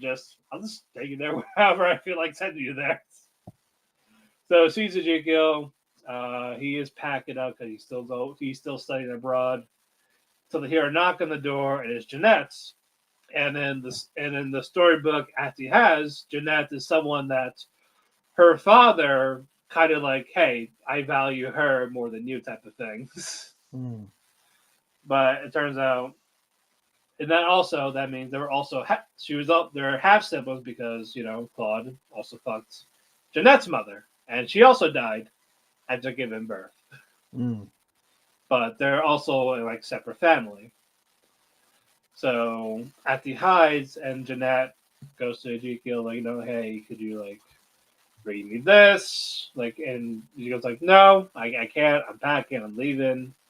Jeanette doesn't want to leave because she has no one else, like alone type of thing, like held captive in this palace. No one to interact with, like people her age type of thing. And Ati's just really confused by this because in that previous life, before she got reincarnated again to like her past life, is like all these people had different outcomes. Like Jeanette was a rival, Ezekiel was like this high political figure, while his father was someone that's not to be trusted. But it's like all the opposite is happening. Mm. So it was like what the fuck type of ordeal. Mm. Like all of that. My dad's nice to me. Like this never happened. Right. So it's either a new thread has been made to like a different timeline, or someone else is just messing with it to basically make it get a different timeline after. I don't know. Ati eventually does get back, and she kind of feels bad for Jeanette, so that kind of made her want to see her dad, to give her dad a hug, and he's like, and she even asked him like, "Do you love me?" He's like, "What the hell brought that on?" Like, will you promise to love me? He's like, "Sure." Like stuff he would never say, like, even though he's not expressing it, he's just saying it. Mm-hmm. So I'm like, okay, so yeah, it definitely is a different timeline, but it's all positive. So I'm wondering what the catch is. There's always a but. That's what I was saying. Like, we don't know who's like pulling the strings with that. Mm-hmm. So that's what I'm interested in to finding out. And then finally for me, sorry, I got two more. Umamusume, it came back after the week break. It's time for the Tokyo Cup, and we get our participants all from all over the world, whether that is Obey Your Master, Tomato Cross. I'm trying to find all these names. Tony Bianca, Michelle, my baby. Yes, people, these are also actual horse names. Oh, I know they are, but I'm saying for the audience. So they haven't heard about Umamusume by now. I don't know. Yeah. So because Obey Your Master is getting tomato across his head type of thing, about her goals type of thing. So Obey Your Master, I like her, but she's also a manipulative dick. But she's not the worst person in this race. It's fucking Michelle, my baby. And we get to in the race because Ogre Cap, she wants to change her strategy because the strategy usually is that like keep that lead type of thing, but this one she wants to be in the middle to pace herself. And her trainer's like, all right, I'll let you on one condition, but we don't hear the condition yet. But and actually try to do that way she could do that final sprint like in that fourth corner, to actually sprint to conserve the energy. Because for Tomato Cross, she won when that last sprint of energy at the end, like breaking her limit type of thing. So if she faces issues in the middle, she could probably keep an eye on her and outmatch store energy. But with Michelle, my baby, she's like squished up against Ogre Cap, stomping on her foot type of thing. Or like, what the hell? She's playing dirty. It's like, they don't She's care. a horse. They don't know no better. Like, they're like, they don't give a fuck in the States. It's a horse. Yeah, so because of this, Ogre Cap is losing a lot more stamina, so her plan's kind of backfiring. And Tony Bianca, who is basically the favorite to win, she's kicking into high gear. So is Tamano Cross, but as she looks back, she sees something like someone's trying to make a comeback. We don't see who. So I don't know if it's Ogre breaking that limit or it is just Tony Bianca catching up. But I don't think... I want to say Ogre will win this race, but I feel like at the same time, no. Because in season 1, she almost won all the races except for the last one, which was fair because you can't have her. It gives her stuff in the strike tours in like the next season type of thing. Matt, I've given you 2 rom-coms and an isekai that you would appreciate more, I think, than fucking Umamusume. Well, this isn't a rom-com, so... It's about a horse! The fuck is romantic about a horse? I didn't say it was a rom. You just said it was a rom-com. No, I didn't. Oh, you said this is a rom-com. No. I'm just giving you 2 fucking... No, I'm saying like... No, I like that. Yeah, I said in season 1, she won most of the race except for the last one, so now gives us something to work toward. That's what I said. You're reading this drama to me like this is at all plausible. Even in the state of fiction of anime.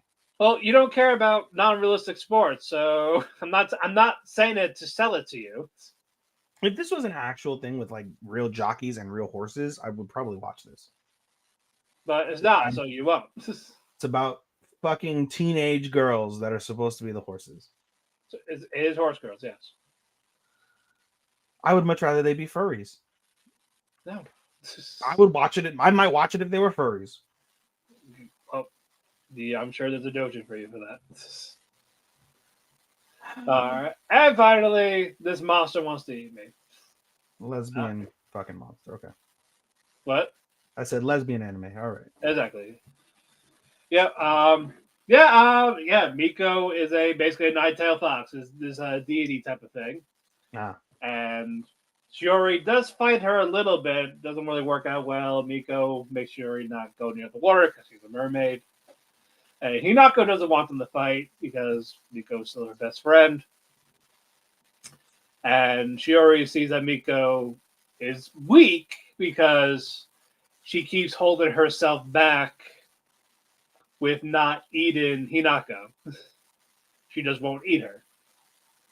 Even though yokais, they're known for eating people.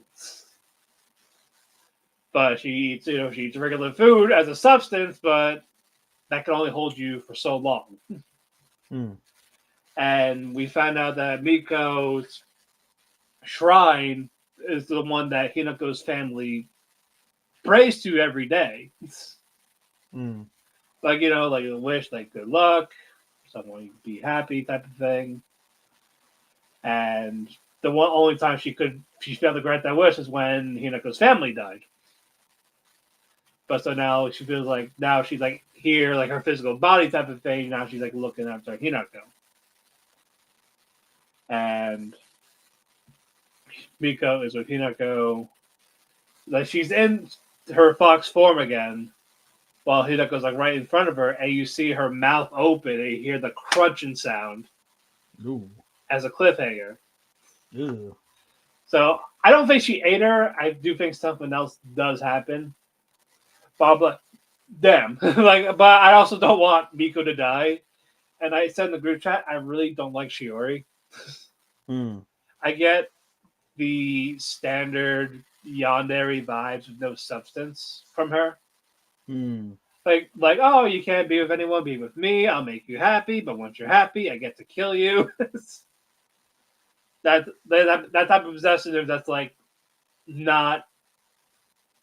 It's just generic. It's generic. It's not cute, bro. Yeah, and like it's not a cute type. While Miko, yeah, she wants to be near her, but not in a romantic way, and she said she would protect her. She failed to protect her family, but she's not gonna fuck it up with Hinako. And if anyone tries to fuck with her, she'll kill them. Which I get, sure. Should have watched the other Yuri from last season, man. I didn't want a rom-com. I like our little rom drama, so I'm fine with that. There's drama. I'm sure there is, but I'm saying it's not. This is the drama here is a more main focus. But anyway, now I'm done. And we're gonna. I think you went shorter than me. Yes, but we're gonna start with technically our last first impression, something that aired last week and this week. Yeah, and this week, Twisted Wonderland. It's a Disney show, both dub and sub, 8 episodes. It's a weekly thing.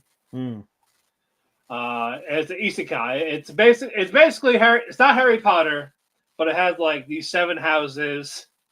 There's only 4 in Harry Potter, so it's already fucking up. Not real. Yeah, but it's cool that the houses are Disney villains. So you got that's what throws me off. Is this seems like a fairly normal thing. It should be about the princesses and the princes. No, it's every single villain. Well, no, not all of them, but some of them. You got the Queen of Hearts. You got the Queen from Snow White, Maleficent, Scar, Hades, Jafar, and what was that last one? Scar. I said Scar. You said Scar. God, I'm drawing the blank now. Ursula. Yeah, so we got all those. That's cool to see. Where's the fucking Gaston? Where's Cruella DeVille? What? Where's Cruella DeVille? Where's Cruella? Where's Gaston? Where's Radigan? But where's Frollo? The real villain. The real fucking villain. The best one. He ain't here. Fuck you guys. Sweeping under the rug. Fuck you. They're mostly women. Except I think it is more women. You don't need the fucking Queen from Snow White. Sure. All she did was a poison apple. Yeah. But no, it is an isekai kendo club from Yuken. But get ready for the big tournament. But gets ran over not by a bus. It's a chariot, dark horse. Got Umakund. Got Umakund. There you go. You got Umakund. During one of the horse races, one that ran off track and ran him over. Yes, one of them was carrying a carriage instead of a jockey. Exactly. So which one did you say right now? The that you hated? The one that's legal in America, bitch. Oh, Michelle, my baby, yeah. That's the one who ran over fucking that bitch, yep. Yep, that bitch. It's legal in America. But no, he's in this a cat Twisted Wonderland Academy. Also, I love the design for the headmaster. Yeah, he's pretty fucking cool. Him I like the most. Yeah, he's so though. He's like, I am such a I'm a paragon of generosity. Yes, even though it's a school that worships villains. And he's wearing a Marty Skrull mask. Yes, hopefully he has an essay someone. Hopefully not. Yeah, hopefully not. He looks like he would, but hopefully not. He probably would, but yeah, I like how he expelled the 3 people. But the one didn't do it. I don't even. He took the fire out. He took the fire out. He's like, I don't even go here, and I took your fire out, and I'm gonna clean it because that's what you paid me to do. Is the clean? It was the fucking cat Grim, bro. I want to go to the wizard school. I want fucking bad cats. Yeah, fuck that cat. Fuck that cat. I'm okay. It's just okay. I'm sure it'll be better once we know more about the classmates. But right now, I don't care about the isekai guy. I don't either. I 100% agree with that. I feel like it'd be better without him, but if not, isekai just focus on the school. Fuck this guy. Send him home. Go home. I want to see the students. Yeah, the students are going to be more important. Yeah. They won't be, but it feels that way. Yeah. This is, I'll keep it. The principle of it being Disney is why I'm keeping it. Like it's really so I can because Yeah. like when I talk about anime, people may not care. If I say, "Oh, there's a Disney anime you can watch on Disney Plus that's about Disney evil princes and princesses," Yeah. oh, maybe I can watch that. It's in English. Yeah. Oh, maybe I might watch that. That I agree with. It is funny that all the villains got clipped except for the queen. She just got stills. Everyone Yeah. else clips from the movie. Her stills. Too old, bro. Snow White's older. It's more, It's the first one. It's the first fucking one. Hey, they did the CGI so they could do it.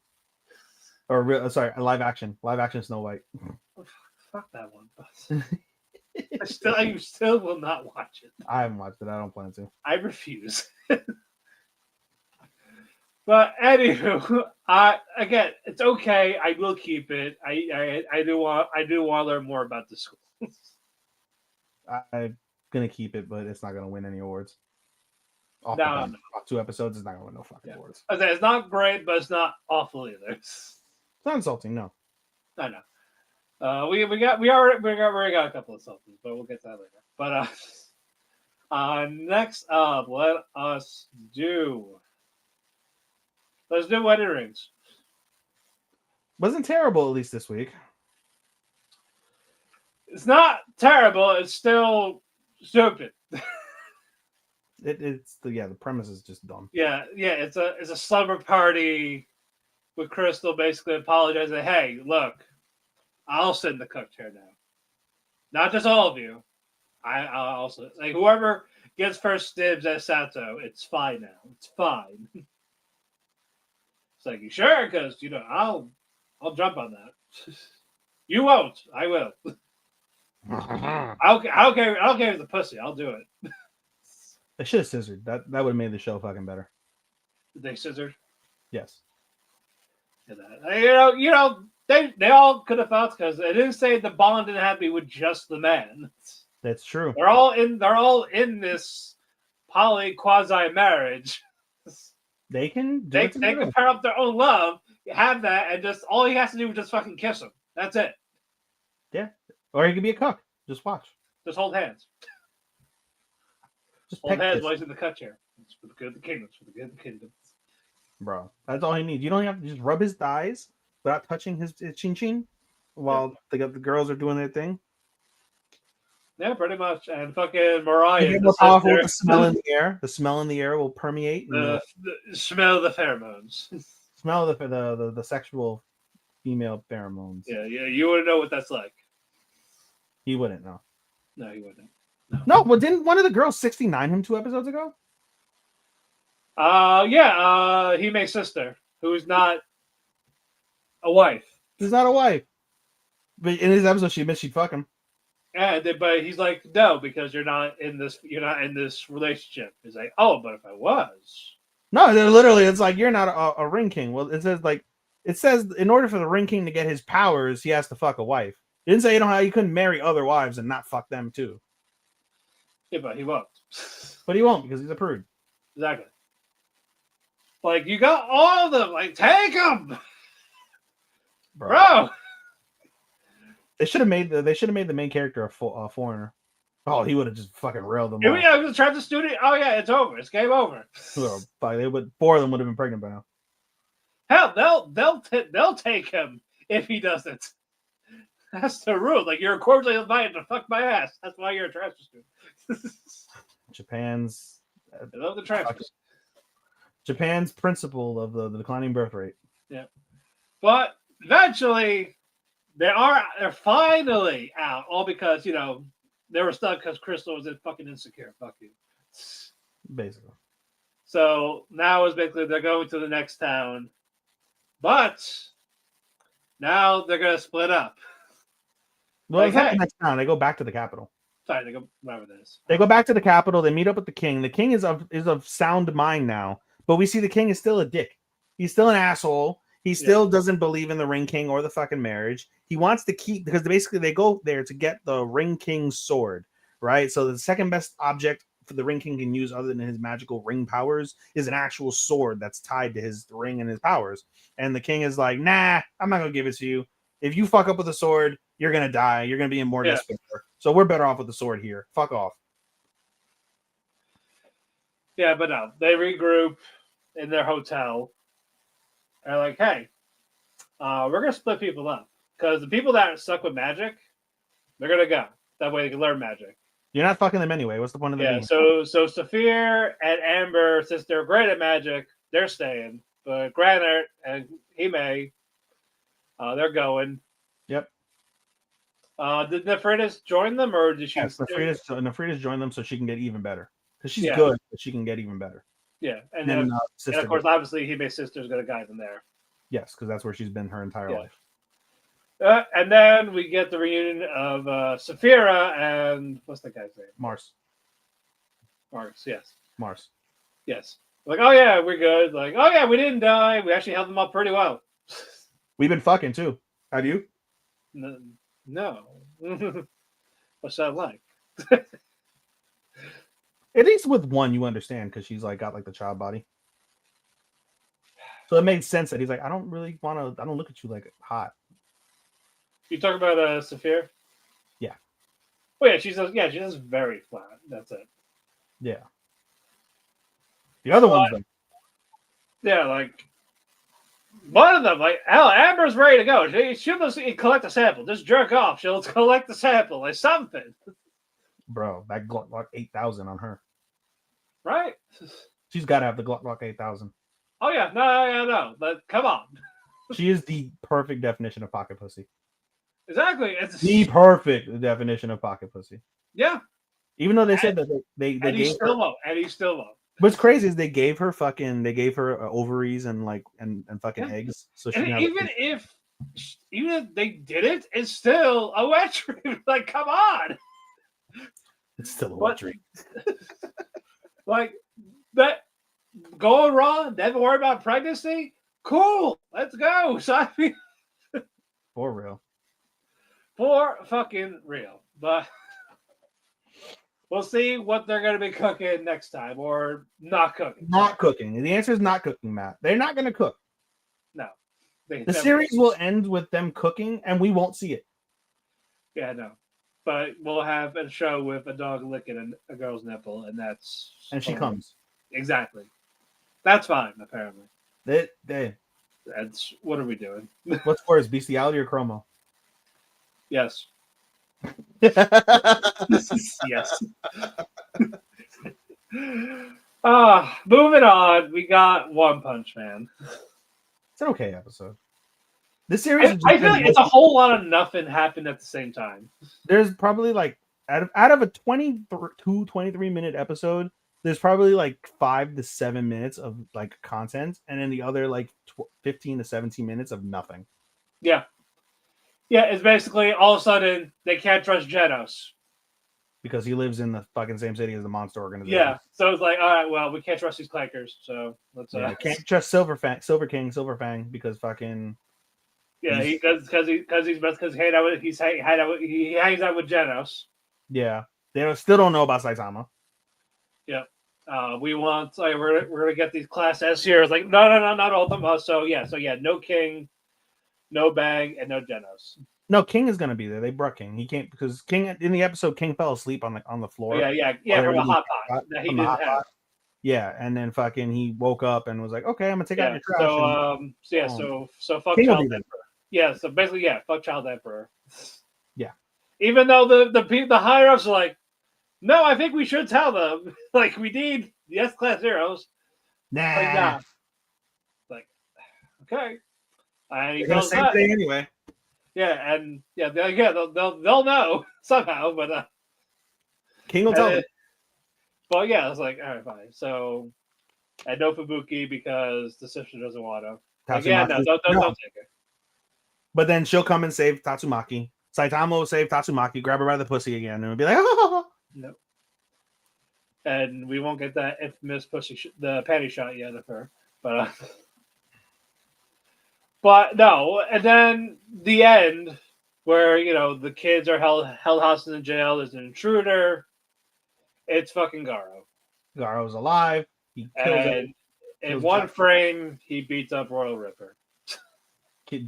Seemingly kills Jack the Ripper. Yeah. Not a woman body this time. They got that right. No tits. Yeah. That was like it's just clear as day. it's I'm not blaming at this point. I don't think it's JC Steph's fault. So, I mean, everyone and their mother says how epic the arc is. It's just a lot of nothing at the beginning, and then it's like slowly progresses into Yeah. awesomeness. No, I'm talking about like with the budget production. I'm not blaming JC entirely. I don't hate it. I know you don't. I'm not a manga reader, so I don't hate it. No, it's I think it does more of Bandai, just giving them shit to work with. It's Like do the bare minimum. It's lost its shine immensely since season 1. That's the thing. Like we had that with the Madhouse, it worked. Then season 2 with the new studio, like, okay, you know what? Growing it's not the same, and then it's just these stills, like the hardly movements. It's just not fluid. It's just stiff. And then we get nothing for 6 years, and then the rumor of Mappa can save it. Then it turns out nobody bid on it, so JC Staff has it again. And then you have that recap from like the last episode, like what the scientist was talking. It's not like 5 minutes or so. Were just 9 frames. Like they couldn't show the clips of it because they'll realize, damn, we had it good. They couldn't. Don't remind audiences. Exactly. Like I'm trying not to, but it's not like they wanted to hate it from the start. Like, no, we want to like it. We want to. It's just what you deliver. Yeah, season 1 of One Punch Man was incredible, but yes, like, and you just read it made people legit want to pick up the manga. I did. It's great, and just seeing it right now, it's just if it was like this in the beginning, no one would be talking about it. No, it'd be very rare. Yeah. It's just it's not a. We were going to bash it anyway. No, we wanted to like it, and then you just feed it the same thing, thinking it was going to be different. That's the upsetting part. That's why people are upset. This is only a honorable mentions if I were to grade something today. They have a fight coming up. We'll see what happens, but if it's not going to wow them, they're not going to come back. Like that's gonna be it for them, and it's good luck for season 4 because you might lose half that audience. You may win them back if they do change the studios. What? I said you may get some of them back if you change the studios. If Madhouse somehow picks it up again, but they're focused on Freehan, I get it. Freehan's amazing. Exactly. So like they got a bigger property. That's gonna be a bigger priority. Mappa has a bunch of properties that are fucking enormous. Unfortunately, not One Punch Man is not on their radar because like either it's like a license thing or they just have too much. But no, like guys, like that is why like people are upset. They didn't want to. It's heartbreaking. Who does Bleach? Perot? Perry, yeah. Yeah, Perot, yeah. There's a contender right there. I know. It's just sad. Like you get borderline porn and generic isekais that you'll forget about a week after it's over. Yeah, you think Wedding Rings animation is wonderful. That's the fucking problem. You can't criticize Wedding Rings for the animation. No. What? Like that's why it's upsetting. If people don't get that, then you're just missing the points. Yeah. Like this is not one that calls for like a mediocre borderline thing when you give them prime rib in season 1. Yeah, no, you can't. You can't cheap out on it. You cannot. Like, and twice you waited 6 years for this. Especially because the last couple seasons, the comedy has been fairly dry compared to season 1. Yeah. Season 1's comedy that's what another thing that made it so amazing besides the animation. And like no monster villain is really captivating except for just Garo, but him being punched randomly that's where in the last 12 episodes this show has aired, Garo has lost 4 different times. Yeah. So like your main interesting villain is lost 4 times. The other monsters no one gives a fuck about except the one that hasn't done anything. Yeah, they're all not Boros. They're not. Yeah. Because Boros is great. Yeah. Like it was like basically fucking Frieza. Yeah, Saitama's fucking comedy has been drier and drier. Yeah, he's just a petty man that just wants money. And runs out on fucking dinner bills. Exactly, yeah. all because they touch a French fry. How dare you? Your fault, not your problem. Bye. Like, you ate that one fry. I ate a whole meal, but you touched it. Ooh, it's your bill now. It went in your mouth, not mine. If you have a friend like that, just cut him. Just cut him. It's fucking crazy work, bro. No, I would never. That is crazy. Yeah, but yeah, we'll see with the fight. I don't want to give up, but if they fuck this up, I'm probably going to give up on it. I can't give up on. You know me, I'm a completionist. I know, but if I'm watching Rent a Fucking Girlfriend, there's not a lot that I won't not. It's like you gotta draw a line somewhere. You gotta. Where do people draw the line? You don't believe in Stockholm syndrome, Matt? I do. It's a bitch. I get it. It's a bitch. But damn. Holy fuck. All right, moving on. Ranma. Another contest. And poor, not even poor. Tadawaki. He has to choose. In his dreams, he has to choose between Akane and Ranma. I don't care. And at least in this takeout race where, they got delivered to one lucky customer and they got a year's supply of it. One is udon, one's the regular ramen, of whatever fucking Akane had. Eel, yeah. Yeah. I would love to have eel in that type of format. So everyone talks about like some of the I think Japan's probably got the best eel in the world. Is what I've got. I gotta have that next time. The next time I go. It's good for sexual elements too, Matt. Oh yeah. So are oysters, but yeah, you and Bash can have a gay old time. Exactly. Actually, Bash got me a Japanese dictionary. I saw that. I saw you posted it. I think you sent I posted it. Yeah, because one of Bash's customers who comes in regularly is fluent in Japanese and teaches Japanese. Oh, so good. And he basically says like, this is basically the book I use, or like basic shit. So, yeah, no. So we got. No, I've been reading. I read like 30 pages. I'm like glancing over. I'm repeating the words like at least once or twice. Like more like spelling it out type of thing. Like how it is in the book. It's interesting because when you actually try to read like actual, that's why I don't use the books. I had went and spent like $100 and something on the Mina no Nihongo books. Yeah, and they come with workbooks and it comes with like actual book. And I thought it was gonna be what they call that is what is it? Hiragana, katakana. It's like a specific type of kana that basically you sound out in the English terms. But when you look at the book, is there English? No. There's not a lick of English, is there? I don't have it like that. But that's why I don't use these books because I'm like, some of it, it's like it's supposed to be basic. I have a CD of some description that I've never put in before.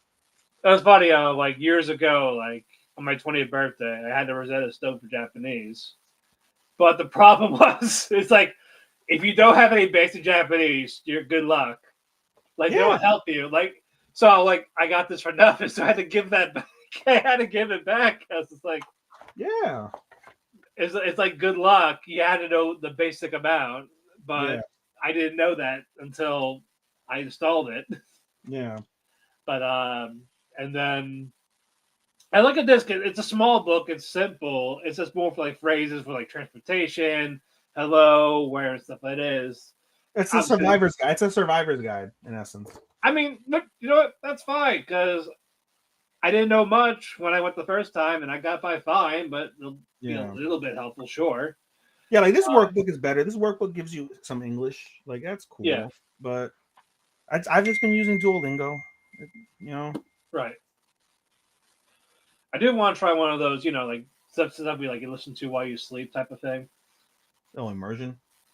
No, like I know they have on YouTube. Like they have like a lesson type of thing for like when you fall asleep. I do want to try it, see what happens. Plus, it'll give you something to block out the fucking cats trying to bother me. But I digress.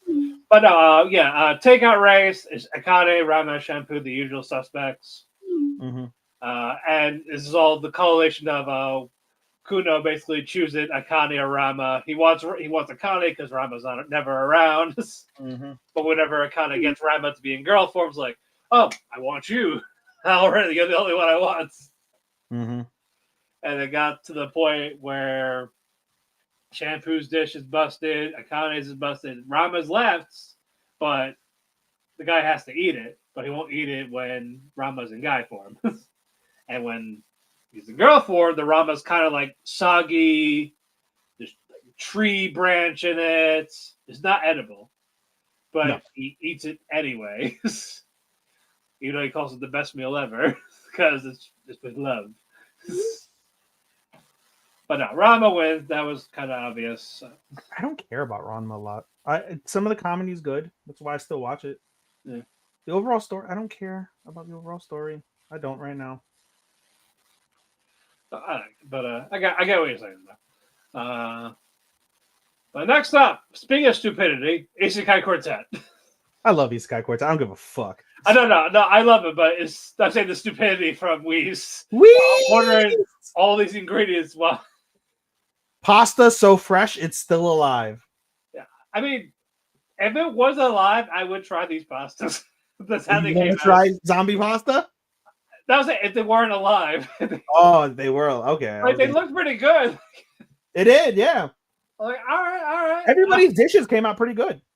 That's why I was like, okay, you know what? I'm down for that, but no, the pastas were alive. We're alive. Yeah, and they're like looking at us, trying to like the fuck. And then as they kill the pasta, boy, as it's screaming, and then the pasta comes and turns into zombies. Darkness loves it because she gets tied up. Bro, and the worst. It was not the worst part, but it was the funniest part. Did you notice by the end, right? She was surrounded by the cream all around her, so that's why I was like, oh, fuck it. And I died laughing when they're like, Darkness Saman. She's like, don't call me that, and they were like, horny royalty. Yep. So they didn't want to call it La Latina. So don't call me that. Horny royalty. Oh, she made a noise. Yeah. Yeah, it's funny as they're cleaned up, and the fucking Debbie girl's like, "Oh, I see that face size. I see what you're saying." It's like, no. Why do you always do that? That's a good question. A lot of stuff in Overload would have been avoided if someone just told Debbie girl, "No, that's not what I mean."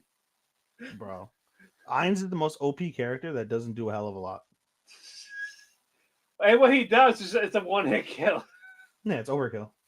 Yeah, this grass heart. That's it. They're done. His better ego is Momonga. What? His better ego is Momonga. Yeah. But I like the only one that would call out Ainz bullshit is Tanya. Bro. And fucking what's his face? Sometimes. Cosmo? No, Subaru. A little bit. A little bit. He does a little I bit. kind of want Subaru to do his trauma dump eventually, just to see their reaction. Bro, they got Rem. I want to see the reaction. I like, would they feel bad for him, or would they? Like... It's nice to hear Rem again, but Ram always makes me laugh. Yeah. Ram is such a bitch. Her quips. Bro, she's such brutal. I don't like. One thing I don't like is they made Subaru, like in this show at least, like seem like a lolly, like a lolly lover. Like he treats Beatrice like a fucking lolly. She is a lolly. Yeah, I'm like, saying she is a lolly, but they called him like the lolly snatcher in season 3. Bro, remember that? So yes, it's kind of fitting. It's fitting. So they're not wrong. But oh man, boy, what are we doing? All right, next up, Spy Family. It's your episode for the most part. Funny. Spy Family has been hitting. It has been hitting this season. No, it's been good. No, everyone's been getting a good balance. Yeah. Basically, yeah, yours running errands, ask Anya what she wants for, like, those tea snacks or whatever, that type of shit. Yeah. Cake that Jinon hasn't made. Exactly. Was trying to ask the other housewives, but she got into her insecurities came in like, you're a wife, you don't know this, so she goes on her own. Secret police. Yep. Exactly. Helps out a woman who almost dropped her stuff. Like, oh, you're really cool. So want to hang out, play volleyball? Friends. It's like a wife mother's club type They're all volleyball. old. You know, they're all old. Yeah, they're like I'm saying like late 40s, early 50s, probably. I wouldn't even say late 50s. I'd say like late 30s, early 40s, and they've lived a life. They've lived a life, bro. Oh yeah, no, they're definitely rich. But no, it's a volleyball club, and she just likes them. They're all looking at her like, Like, this all right, look, is that's fucking cool. That's cool and all, but it's a team exercise. It's a teamwork thing. Like, part of okay. a team before. But she tries to. They still lost, but they have fun. And she's like talking about this, and then she asks for that woman's name, and it turns out It's Desmond's mama. yeah, I'm like, yeah, it's the wife. Bro, she looks low-key schizo. Especially in the both car. of the parents do. Both of the parents do. Did you see her in the car? Yeah. Bro, that was scary. That looked like suicide bomber type shit. Yeah, and then so basically we now have a plan C in case Anya fails. And Anya is like, now I really have to try hard. Because if mommy does it, then they're gonna dump me in the trash. Yeah. And he's like, think. Becky! Yes, so she does do the I am late for the end of school, the toast in your mouth, her bump into him. And she puts a whole meatball sub in it. Yeah. Like, here, take this burger and go. Bro. Also, what happens, Matt? What? What happens when she runs with the burger in her mouth? Damien moves to the side to dodge. He's laughing, and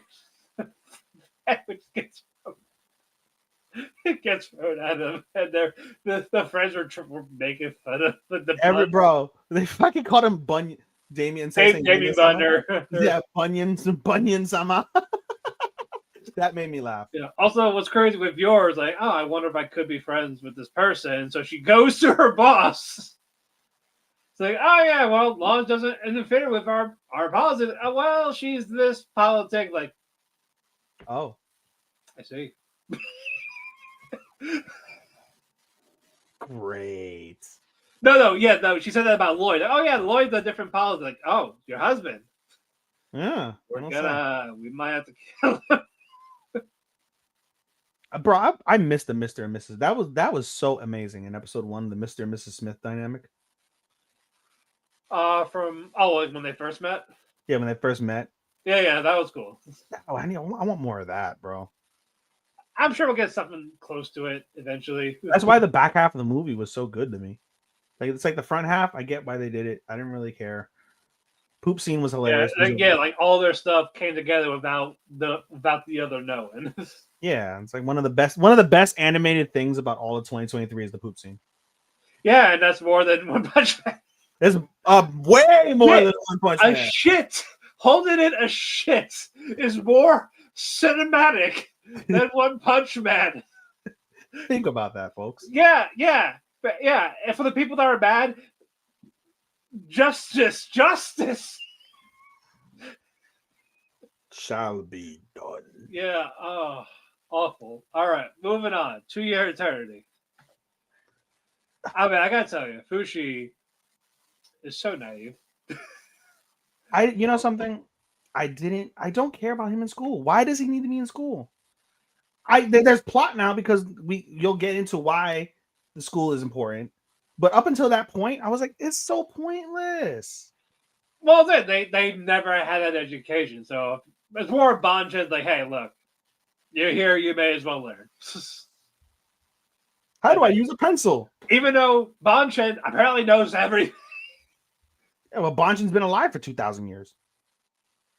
But he died. He died of old age. Did he? Yeah. He died of old age, and then they brought him back in his immortal body. And he's been alive since, while everyone else has been dead or whatever. Yeah. And then Fushi revived everybody. Fushi never brought everyone back. No, he only brought Banchan back, and Banchan has been doing the Banchan Association. and now they're like the I'm global. I'm telling you, folks, he's your speedwagon. He is Speedwagon, bro. He really is fucking Speedwagon. Yeah. No, everyone is in their respective schools. They're fascinated by the transfer students. He's hot and dumb. Also, Chris brought up a good point in a separate chat. Why doesn't Fushi if you bring out all these people, why doesn't he bring back like the wolf and the white-haired kid from episode 1 as a separate entity? Like, that's a good point. Why doesn't he? I don't think he grasped his powers then. That's But he could now, unless it's more of like he's just so accustomed to it, like it's like a regular form because he doesn't have a form of his own. He's just a stone. Essentially, yeah. So I think it's that way he has a physical body to talk to. But if he didn't have that, I'm like, that's a good point. Why doesn't he? Yeah. Because he knows all of his shit by now. Right. But Bonches pulls Bush to the side and to like what to do with the mother. And guess what, folks? Knockers are back. Yeah. Mom's a knocker. What's going on, my knockers? Oh my god. The pesky knockers are back. Does Sean watch Eternity? He does not. Oh my god, it would have been great if you would have just gone up to give him dap. Like, what's up, my knocker? If he did, then yes. That'd be fucking funny. Yeah, so apparently like a knocker is like basically in that mother's body. And I guess that's why Fushi cannot make a clone. Yes, a living clone. Yeah, a living clone. So she's just a ghost. But the mother ghost like tells her like, hey, like just don't tell my daughter. She really did kill me. Yeah, so like don't tell her right now, even though Fushi wants to. And a good chunk of this was basically Mizuha like gushing over Fushi. She is smitten. Yeah, smitten like a kitten. She's gonna try and kill him, I think. Probably. I'm pretty certain. She's still technically part of that cult, or her family is. So her family's part of the cult. She killed her own mother. Yeah. She's gonna go after Fushi. Yeah, and I love how one of the female students like, do you like her? Like, oh my god, let me tell you, she's a whore. Like, what's a whore? She fucks men. What's that? I'm like, he's so innocent. She's like getting more and more embarrassed the more she has to like talk about it. Like I had to explain this, so she's just gonna go, hi whore. Yeah. Is being a whore good? Can I be a whore? Yeah. Well, Mazar's a whore, so. Do you like being pregnant? I wonder if Fushi can get pregnant in his like female bodies. Ask the creator. The one they called Black Guy in this one. They call Black Guy. Yeah, you saw that. Hey, guess what, Matt? The black guy's not around. He went to get milk and hasn't come back. Typical dad. Typical.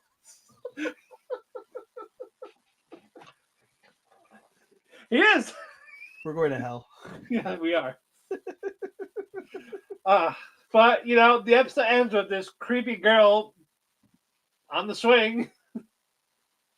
Well, it ends twice. That's how the episode ends. But before that, there's a random girl that just in the corner and gets up, like she's like, and she's running and she's running and she doesn't know how to run very good and she falls and her knee's bloodied. And what happens to the knee, Matt? What happens even? It heals itself up. So she's a knocker. Asking knockers. God dang knockers. Yep. Preview looks intense. I can't wait to see that. I skipped them. I like to go in blind. Yeah. But moving on, My Hero Academia. Finally, Deku and Shigaraki are done holding hands. After 10 episodes, they are done holding hands. I can save him. Shut the fuck up. That's why even like when they were talking, even Bash is like, it's not your fucking responsibility of why he's upset. It's not your fucking job. It's not. I'm like, I know, trust me, I know. Imagine if the world was like that, where we tried to rehabilitate every school shooter, every fucking suicide, every bomber. The 9/11 guys, they weren't so bad. Yeah. They were just misunderstood. Well, guys, look, I know Hitler killed a lot of people, but he deserved to shoot himself. Listen, Hitler He grew up really poorly. It's not He his did. fault. He didn't pass art school and just needs a hug. Kim Jong Un, come on, he you know could have better circumstances. Fuck you. Trump, he just likes doing kids. Big deal. Big deal. Big deal. He just wants to fuck his daughter. Nope. Come on. We see it all the time in Japan. It's like, oh, who hasn't? Oh God. What the fuck are we? But no, everyone from All for One's camp is like, look, he's got to go. Well, one for all. One for all. One for all. One for all. Like, dude, he's got to go. No, we can save him. That's the thing. Back then, you know what? You probably could have made a case, but it's too late now. He's trying to literally destroy the entire country of Japan. Like, if you did this before the whole operation, sure, there could have been a case, but after that awakening to now, no. Bro, how many great fucking heroes he just like died, disintegrate? I said this in the chat. The only two people from the fucking league that should have been saved are Twice and Spinner. Yeah. They're the only two. Yeah. That are worth saving. That's it. Spinner ain't bad. He was just heavily influenced by Stain and just runs to Shigaraki. That's it. And even Stain redeemed himself in the end. Yeah. Stain, he redeemed himself. Yeah. Pretty much. Look, like, as a hero, you can't save everyone. You could try. You know what? If you want to try, fine. But you can't. Morally. Be like Bakugo. What? Be like Bakugo. Exactly. He didn't care if it was a baby. He would have killed the fucking baby. Exactly. He's pro-choice. He chose to kill him. He's pro-choice. There you go. Bakugo. He's pro-life. Deku's pro-life. No wonder why I hate him. His body, his choice.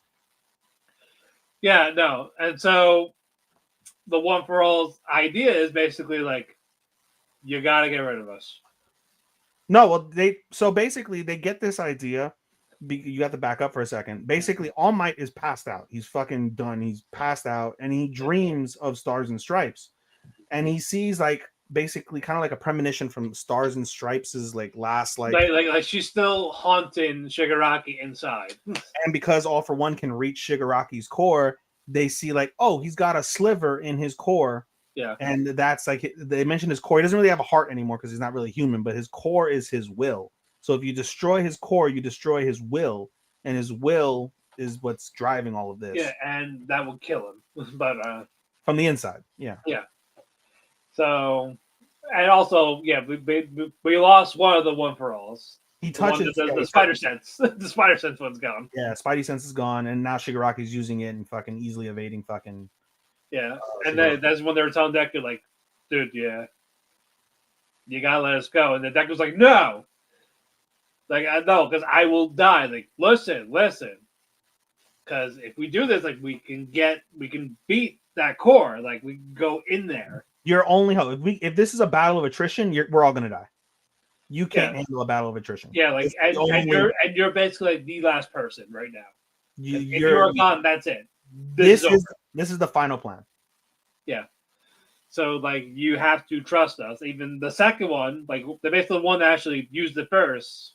Yeah. Like, I'll go first. Like, I'll take the sacrifice. Smokescreen was right though. He's like, send me. I'm useless. He was right. Yeah. Smokescreen. It's useless now. Yeah. Yeah.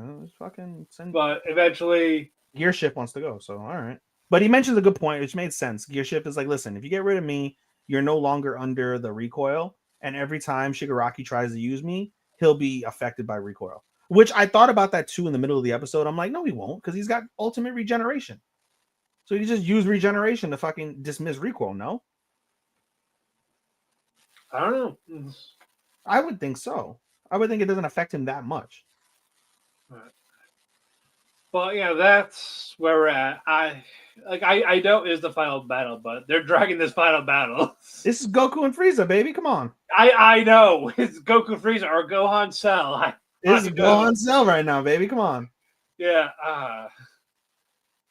So maybe they'll hold hands again. We want it to be more like Goku and Majin Buu. Maybe. It kind of no, honest to God, it kind of feels like Goku Majin Buu more than anything, because Majin Buu's the one that goes through the most evolutions, and he's unkillable. Yeah, I mean those are quick though. The quicker, yeah, of course. Yeah. Even though Kid Buu could just wreck all of them. The god tier battle is obviously Goku Frieza. You know who would win? Mr. Satan. Look, he beat everyone. He beat Cell. He beat Buu twice. He beat Beerus. He could have won Tournament of Power if they brought him in. But no, they brought Yamcha. Not Yamcha, Tien. They brought Tien, who hasn't done anything in 20 years. 20 years? Or Bro, Dragon Ball was in the early 1980s, brother. Well, we're going on about. No, his last cool thing was the semi-perfect Cell. What he did, he stopped semi-perfect Cell for a little bit. That was the last cool thing he has ever done. Nothing since. And that was 1990 something. Yes, 30 years ago. But yeah, that was the last cool. 30 years, bro. But no, let's give him a comeback. That doesn't work. It's Mr. Satan. Mr. Satan, all the way. We vote Mr. Satan in this year's primary. Hail Satan.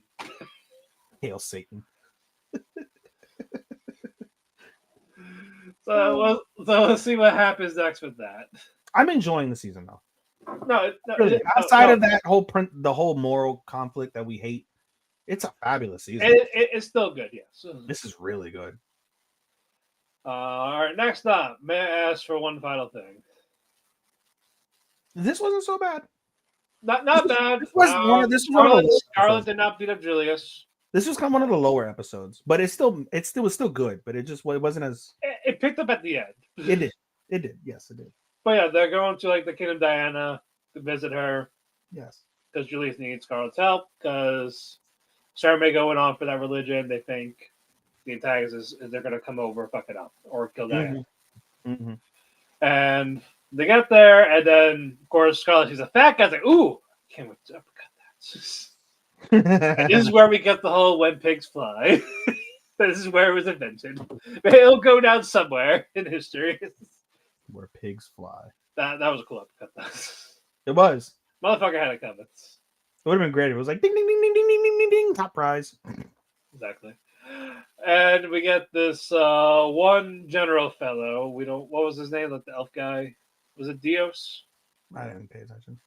Either way, he's fighting with Scarlet in front of Julius. Julius doesn't like that. Oh yeah, is he the general or is he like a lieutenant or something? Yeah, either way, he's someone in the military. Yes. Scarlet's like, oh, Julius doesn't like these fucking high energy, like really flamboyant guys, huh? No. Just like him. Doesn't like the gays. Eccentric. That's the word I meant to say. Not flamboyant. Eccentric. I know. But they see Diana. Diana's like clinging onto Scarlet. Julius is like trying to be professional for once. Like, please stop clinging onto her. Just focus. What are you gonna do about it, bitch? Huh? Yeah. What are you gonna do about it? But yeah, Diana really cannot use magic. Yeah. Well, people don't know that. But she lately hasn't been able to. Yeah, but what you call it? Yeah, the people don't know that, so they had to do that illusion. Mm-hmm. They're eventually gonna figure it out. Mm-hmm. When we get to that ceremony, like she's about to do her prayer, but something's amiss. What's amiss, Ethan? There's some explosions going on about. Explosions. I made this man Scarlet go, ooh, tingly explosion! in the tingly in the giny. Let's go. Tingly in the giny. So she goes to the gold stone. She's like, hey, you're not gonna use this. Guess the axe. Cool badass pose. Like, let's see who I'm gonna clobber. It's clobbering time. Exactly. I was waiting for her to say it. I'd like that. She didn't have Paul Heyman with the watch. No, she does not. But no, not the best episode, but it's still fine. Sets up next week's really good. I can't wait for that. Watching this in English is kind of refreshing Like I heard the VAs for a few minutes in the sub, and I Yeah. was like, it's just so much. I like it so much more because it's what I'm used to. But not being able to, I could just not pay attention to the But screen. the dub, it's just the mannerisms, personalities for the dub is what makes it. It's the language. Yeah. I think it's the language. The language for me is what sells it. If the language was really timid, I would probably hate it. Yeah. But it's the language that sells me. And you're right, like the way that the some of the personalities come out, like all right, it's humorous, so it makes it good. All right. Now our co-main. This holy shit, Sanda. This week was fucking wild. I love this. It was wild. But Sanda is dealing with hormone issues Yeah. because this is also a theme in Santa Claus. You know, when I think about a Santa Claus-based anime, I think about hormones from people. No, he's actually thinking what the Japanese never think. Wow, Santa's really like 80, 90, 100 years old. Santa shouldn't be trying to fuck a 14-year-old girl. That's weird. But it's like, dude, you are 14. That's not the point. Bro, Details. she's wearing red lingerie. I'm turning into an 80-year-old man. Yeah. Mm. Yeah, and if we get fucking our father, we get the other main girl, Nico, the redheaded one. Oh man, she's a fucking psychopath. Psychopath, like teasing Santa, like, oh yeah, you're my boyfriend. Oh yeah, you could have. Bro, at first she's like a little boy. She's like, I can't wait to take a fat shit. Like I was like, what? She's one of the boys. She's one of the boys. Like, yo, I'm gonna take a fat ass dump. Yeah, And then she starts teasing Santa, and it's like, oh yeah, like we are soulmates once we get out of here. Because they're in the middle of a typhoon, and they decide to go out and play in a typhoon. Yeah, and this typhoon apparently lasts a month. That's fucking bananas. That is bananas. And our boy Yaguda, he's the PE teacher, and this is his last chance. If he does not find Santa Claus, the principal's gonna put his 90-year-old heart in him. Yes. I was like, Jesus Christ, is that how it works? You just put the heart in, and now they turn that age. Jesus. Yeah, that means you're on the verge of death. Sure. And so he sees Santa. He's like, hey, like, can I talk to you? And Sure. like they were about to fight, and as he punches him, he's not Santa Claus anymore. Because he's thinking about 14-year-old girls, and he's the fact he's 80. I also had another theory, like the fact he doesn't see him as like a friend. Like he's not really like a bad guy. Like when we get to it, he's just a guy doing his job. I think it's at the point like he has no hostility towards him, like as naughty. He won't fight him. I don't think that. Like it's not a bad point you're making. I just don't think that. I literally think his hormones are like screaming for him to be like a 14-year-old boy. Right. But his Santa instincts of being an old man is like, no, stop being a horny boy. Like you're past this. You should be trying to fuck adults. Like or it could be a combo of both. I said I wouldn't put it past me if you keep like the Santa Claus like naughty and nice. I mean, there's an overarching theme, and we learn that later on as we'll continue to talk about the episode. But the overarching theme is it's okay to grow up. Yeah. And so Sanda has reached that understanding way quicker than his peers. Basically, this school is trying to prevent puberty until you graduate. Seemingly so. Yeah. Like you should not have these type of thoughts. You should not dig into these urges until you're out of that school, until you graduate. Yeah. But they're all being repressed, but people are going to find out, like, naked Santa Claus. That's going to get people either chummed up or wet. Or snail trails, maybe. Yeah, baby. We're getting wet dreams tonight. A whole lot of laundry being done. Yep. All the laundry. If fucking Shiori, Fred and Nico, do not hands off my Santa. Bro, the way that fucking Nico was like making fun of her was fucking great. Yeah, when they're doing impersonations, yeah. Yeah, it was fucking hilarious. Get off my Santa because I'm a boy. But and then it starts leading into actual serious like matters as we get through that fucking piece of the episode, which I was thoroughly impressed by. Yeah, but the main thing here, in the laundry room. No, before you get to that, let me talk 2 seconds about the importance. So basically, Nico making fun of, is it the other way? Nico making fun of Shiori or Shiori? Shiori is the redhead. The redhead? Okay, so it's Nico the opposite way. Okay, so Shiori is making fun of Nico and brings up basically the principle of Nico's androgyny. Yeah. And there comes like a serious moment where she's like, I've not known like, Yeah, who I'm. she also teased her about Iche. Yeah, she's like, oh, you loved her, didn't you? So like they touch on 14-year-olds finding their sexuality, as well as what's that what is it, body dysmorphia is what it is, like where you don't feel comfortable in your own body because you don't know, or you like, Yes. or sure, yeah. So like they touch on body dysmorphia, they touch on homosexual like ideas as a 14-year-old, right? Dealing with like coming out and whatnot, not Yeah. sure of like what you are or whatever. So I thought that was very intriguing. Like, oh, this is they're touching on that, and like you get hints of it, but they actually like full blown, like just in your face, like, yeah, she's more or less androgynous, and she's not sure where she falls on like the sexual, homosexual, like spectrum. Yeah. She's not sure where she's at. So I was impressed by that piece, and then we get to the laundry room. Yeah, like doing the laundry, and out the window, you see Iche. And she's like shocked, like, the fuck. Mm-hmm. But gets her in, like, Iche's like talking, blabbering, like, hey, calm down. Mm-hmm. And she's like, hey, don't tell me to calm down. That's an adult thing to say. But And she tackles her. Yeah, and she kisses her. And when she's done kissing, she looks at her. She's like, you look different. You seem different. Yeah, and we find out like why she left. It's just more of, not before she pulls a fucking knife and puts it to her throat. It's like, yeah, are you becoming an adult? Because she said, let's not do anything rash, and she's like, that's something an adult would say. Yeah, so basically, yeah, the principal was trying to get to her about, like, hey, no, none of this here. Whatever you're doing, no.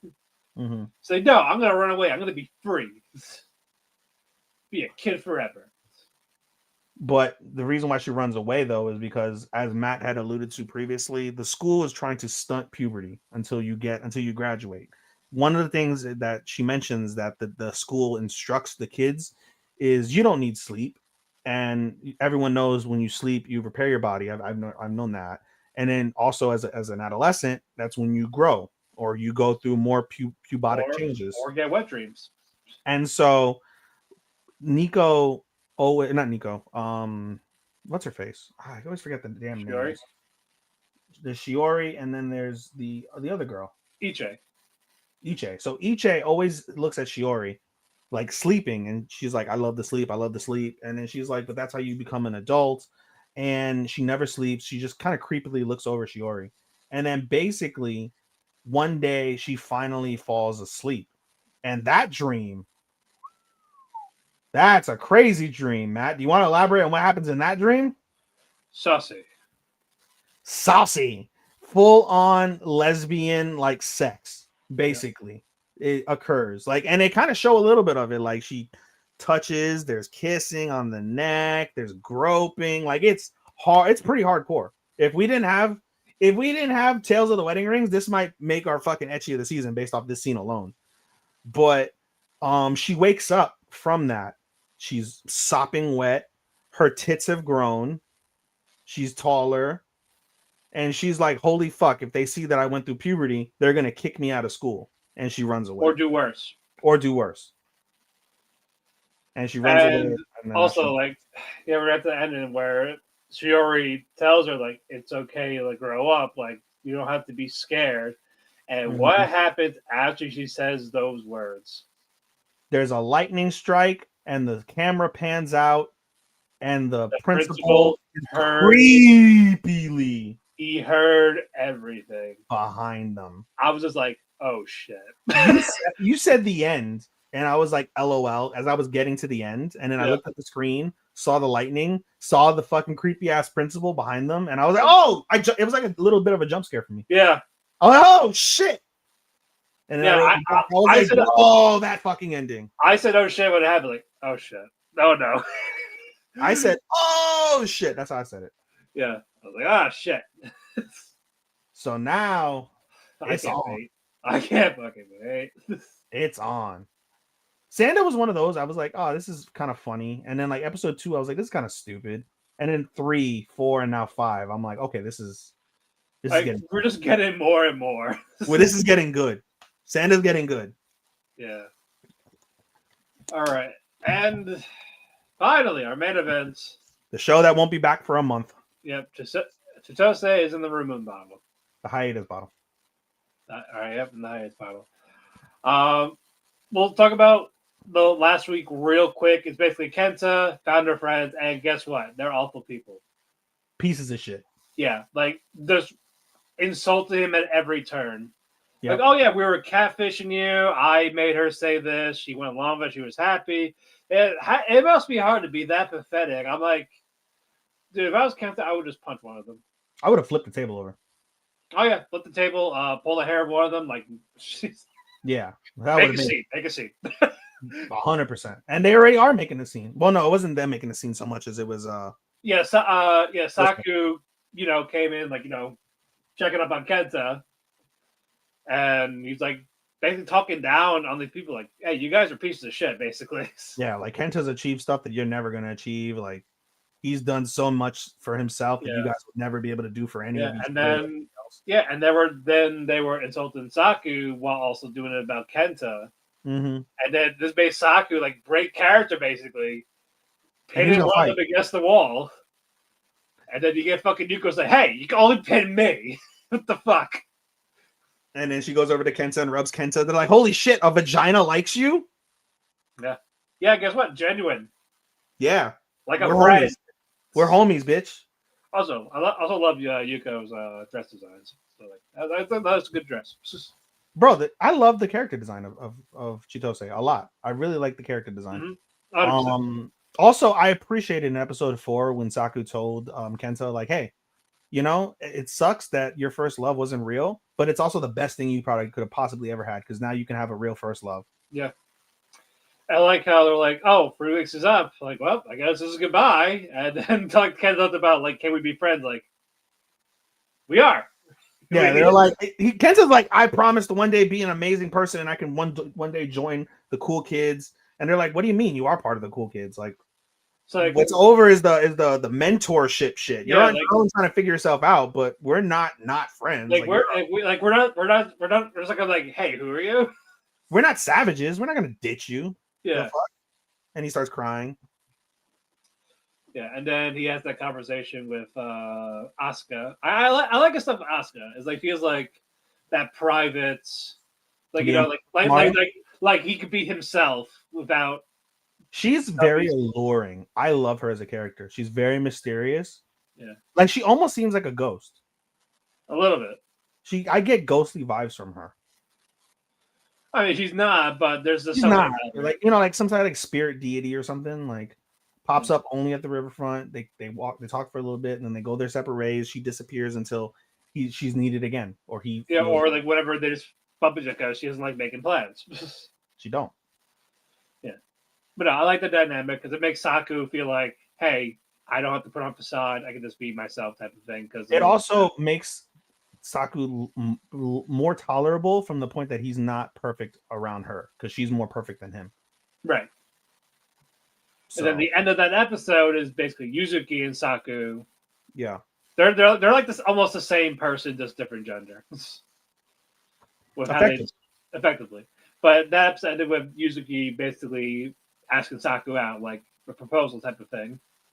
And that's where the episode 5 kicks off. With them in the cafe talking about it. Yeah, Saku try to get more out of it, but not really doing it because they're like, it's not my thing, dating people. And Saku finally kind of like puts his cards on the table and he's like, you're not asking me because you want to be with me. You're asking me because you need me to do something for you. Yeah. And then this is where she explains, I might have a stalker. She explains that afterwards. Yeah. But one of the telltale signs, which it's not a spoiler, like it kind of is from like when I was reading on it. There's a moment when you watch the episode where he goes to like jokingly karate chop her head. Yeah. And she pauses for 2 seconds. He doesn't actually do it, but the pause is foreshadowing for what I know will come in episode 6, which is what's her face's Nanase's backstory. And there is some sort of like physical altercation of what I don't know, how long or degree or whatever. I don't know that. But there is probably a previous boyfriend. It's something that when any sort of physicality happens, there's a trigger, and we even see that to a more degree. I realized this in this second, and we saw her reaction when the bullies tried to That's what I was alluding to. I just realized that this second that adds to whatever trauma she. Yeah, that triggered like, shit, not again. Yeah. That's what I literally realized this second. I'm like, oh, Yeah. that's why she responded like she did at the end of the episode. Exactly. Even though trauma, everyone else knew, like, oh yeah, he's gonna be fine. Don't worry about him. Yeah. Anyway, as we go along. Yeah, but yeah, no. Eventually, when she does explain, it's a stalker at a different school. Yeah. So basically, her idea was like, hey, if they see that I have a boyfriend, maybe they'll back off. Yeah, and the school is also one of the fucking delinquent schools. Yeah, like they're all like bad news type of thing. Yeah. So Saku says, all right, like, yes, for now. And even Yuzuki's like, you can do whatever you want to me to make it sweeten the deal. Like, anything? But yeah, it's fucking basketball. But they made it so erotic. I was like, yes. Give me a break. You're going too hard. You Yeah, thought one or two like, shots was enough? You see like the sweat dripping. It looks like a white liquid. From her legs. Yeah. And she's got like the fucking like panty face and like she's flush. Yeah. But and but yeah, it turns out it was just fucking basketball. And then we go to school. He does manage to stare at her tits in that same scene too. I mean, let him. He's a kid. Let him. Yeah, it's part of the deal. Exactly. Yeah, if you say that, do anything. Yeah, you're not gonna break up with me because I'm staring at your tits, right? Yeah. Yeah. Then we go to school. The other girls in this harem are like, "What the fuck?" And even fucking Yuko knows, like, yeah, you just want something. It's not real. And they explain it to them in the during like lunch or whatever. Kenta's there, which was really in the 100 Girlfriends rooftop. Yeah, Kenta was there, which was really nice. He's really part of the crew. He's now in on what's going on. Yeah, having lunch with them. Yeah, like he feels bad for her that they're trying to figure out. So like, all right, yeah, it's a good crew too. 4 boys, 4 girls. Kenta was the final boy as part of that equation. So even match. Yep. So. Sensei, of course, is on the rooftop smoking. Yeah. And he's like, you heard everything. What do you think? And Sensei is like, just don't do anything stupid. If anything requires like an adult to take over, talk to me. I'm pretty sure it's going to. Of course, I'm pretty sure. Yeah, but no, they're at the library. Yuzuki, Saku, they're hanging out there. Studying. Yep. Yep. And then he sees a glance at the window. He sees like 3 boys. They point out the window. From another school. Yeah, they're like, and he asks her, like, is that them? He's like, I don't know. Like, it looks like it is people that would go to that type of school. So Saku's like, all right, I'll be right back. Let me get some air. Yeah, I'm going to clear my head. Yep, gets a drink. The coffee. And the 3 boys come up to him. Hey, give us a number. Like, hey, you got that high? I'm my wife. They're like, we don't care. I heard she's a slut. She likes to get fucked. Hey, where'd you hear that? Oh, our senpai. He wants to fuck the shit out of her, bro. Yeah, you know, like, yeah, and it's rich. You dating her? Yeah, it's rich coming from a man slut. Yeah, right. You're a man slut too. You got your piece. Go ahead and give it to our senpai now. You got the fucker. Good for you, man. And then he fucking grabs the hand of one. I was trying to shake his hand and just. He's like, we're doing this American style. And yeah, he just fucking like tosses him to the side. He fucking yanked his shoulder and tossed him to the side. Yeah, like, get out of here. And he's about to get surrounded. They're about to fight, and then 2 of his homies come over. Like, is there a problem? No, like, no problem. No, you'll see our senpai though. So they threaten the senpai. That's where we'll probably get the teacher interaction at some point when that comes to fruition. Yeah, they go back inside. Yuzuki's like apologizing. Yeah, sorry, I'm so sorry. Well, we fast forward. They go back inside, and then that's what they're at the. That's why I said. That's why I said they went inside. Yeah, they went inside, and then we fast forward to the end of the day, and fucking Saku and Nanase he's skipping rocks, and she's depressed, and she starts crying, and she's like, I'm sorry. You know, I didn't want you to get hurt. You almost got hurt. And she's like, nah, they wouldn't have fucking touched me. I was like, nah. He was doing the whole, nah, I'd win. Yeah, I'd win. I'd fucking totally win. But she sees her crying, and there's an interesting dynamic. I don't know how I feel about this dynamic, Matt, because Chitose and Nanase, as you mentioned at the beginning of the review, they're very similar. They're literally looking at like the opposite sex in each other, but they're looking at the same person in the mirror. Yeah. But it's weird because I think in today's day and age, we try to tell people like, don't repress your feelings, talk about things, let it out. Chitose, Saku is really like, I don't think that showing your feelings benefits you as much as standing tall, standing proud, being who you are in the face of adversity. He sees a crying Nanase and is like not necessarily comforting. He doesn't shun her, but he's not the comforting type. In that scene, he throws Yeah. his jacket over her head and was like, "Shut up and talk to me when you're yourself again," which is Yeah. in I took it as kind of rude, but understanding that kind of principle between the two is just like, okay, well, you just stand tall, be yourself, don't bend in the face of adversity. And so that's kind of how that ended up being. But I Yeah. feel kind of mixed about that. It's more of he's put. I feel like this is more of he's putting on a brave face because I think that's something she needs at that moment. Yeah. She's like, it basically, and that's what he says at the beginning of the episode to her. Like, listen, like, only come to me when you need me, when you need to use me. When there's no other outcome but using me is the best, then come to me. But you can kind of stand on your own. Yeah. Yeah.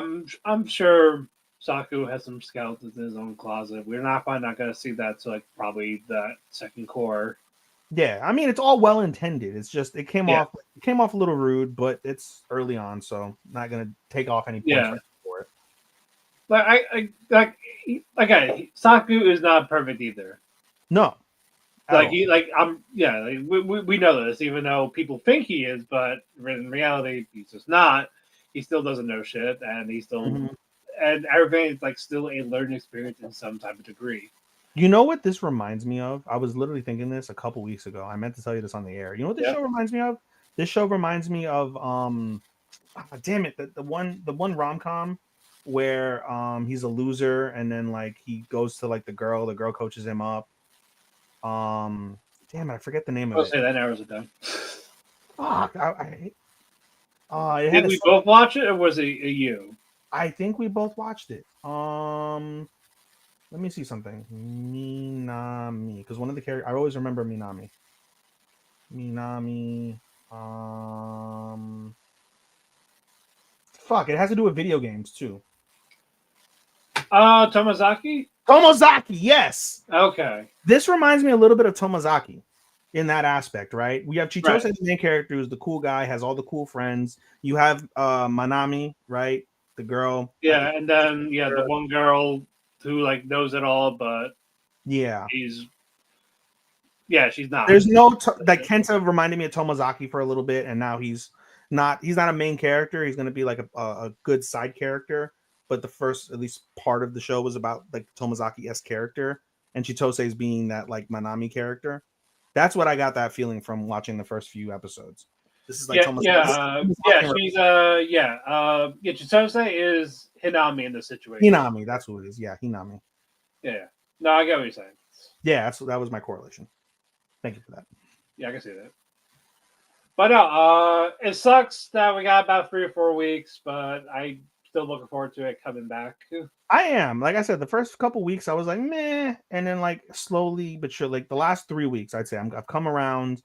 I'm invested in it. And like I said earlier at the beginning of the episode, when we talked about the fact it's going on hiatus, there's a wide range of positivity around Chitose. There's a lot of positivity in the fact that there's a little disappointment in the fact that we have to wait 4 weeks for the next episode, because the next episode, as I mentioned a few minutes ago, basically talks about Nanase's trauma. So we're gonna get Nanase's trauma. There's also a peak scene with some sexual tension that we're gonna get. So that'll be looked forward to by those fans. But everyone that I shouldn't say everyone, but a few of the sources I read say that even though this is one of the absolute best parts of the manga is the second volume. The manga's still going, and out of everything that they've written, this is by far one of the actual best pieces that they wrote. Well, good. Then I'm looking forward to it. Yeah, for sure. But closing thoughts before we get out of here. It's nice to be caught up 2 weeks in a row. It sucks I'm not going to be caught up for the next 2 weeks. Yeah, well, unfortunately that's the way it goes these days. Matt, let me ask you something before we get off the air, because Sure. I'm not going to be here next week, and I think you're going to ask Chris this question because next week I believe is the midway point of the season, roughly, right? I think the week after that. You think the week after that is? Yeah. Most episodes are on episode 5.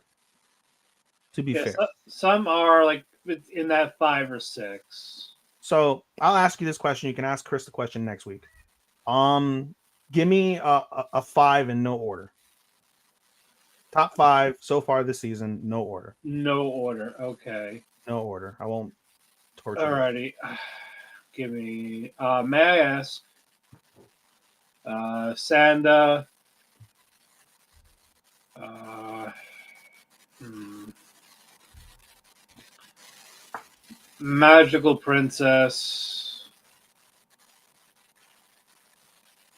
The monster wants to eat me. And for the last one, it's like a tie between Hero and Dusk Beyond. And we're not counting Chitose because it's of the month, right? That's done. Yeah, like I said, we'll cross that when they come back.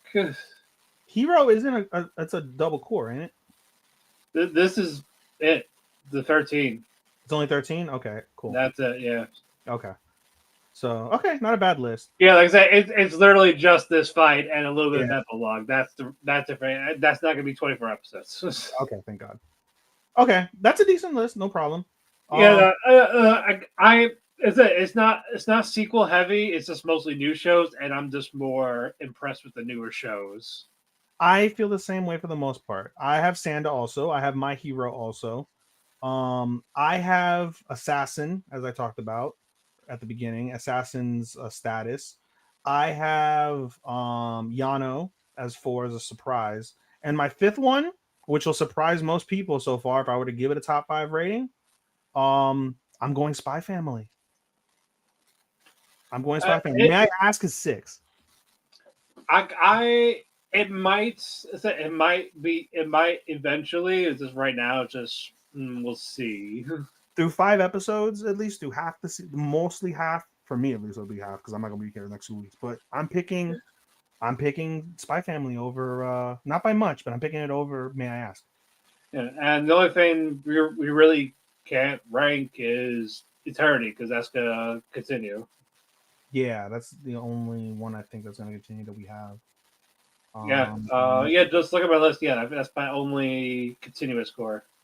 I would probably put, if I was watching Gachiakuda, because I hear Gachiakuda's been doing pretty well, I would probably put Gachiakuda in there, but I haven't watched it, so but I'll be able to rank it at least by the end. So yeah, those are my 5. Those are your 5. Those are my closing thoughts. We're good. Yeah, I did watch 3 more episodes of Solo Camp. Like it's okay. Like we got the ex-girlfriend. His ex-girlfriend. Yeah. Mm.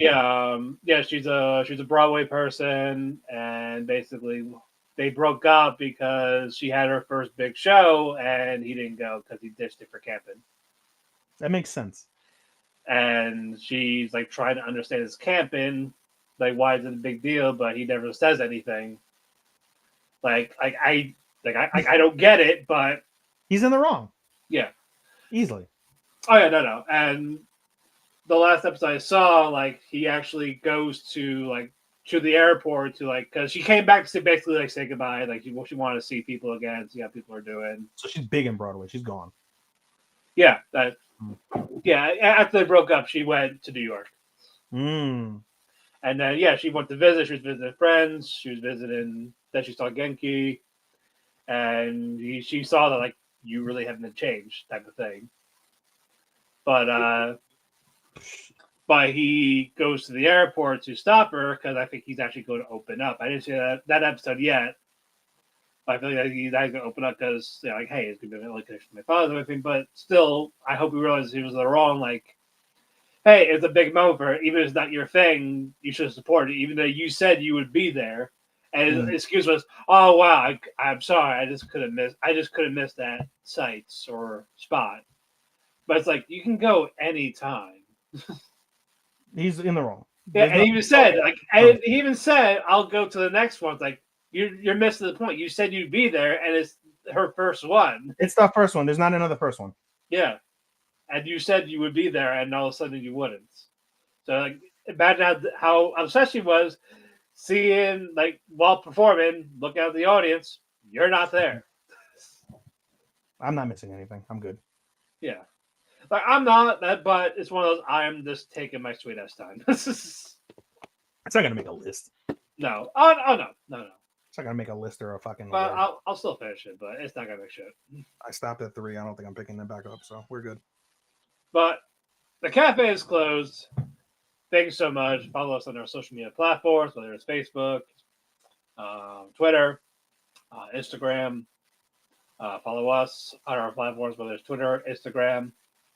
We want to thank Thirsty Radio, WTN Network, for hosting us on their social media platforms, whether it's the YouTube or Facebook as well for the live feed. If you're watching the video replays, just type in Otalku Cafe for the video ones as well. If you want the audio platforms, then just do Apple Music or Spotify. Give us that 5-star rating. It does mean the most to us. We are going to be here Monday since Ethan ain't here. That might be the if he's not here next week, I might do Monday morning again because I'll be off that next Monday.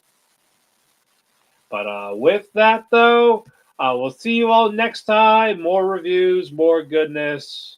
Until then, Oyasu and good night. I'm trying to get the cat to fucking say sayonara, minasan. Sayonara. Sayonara. Bye bye.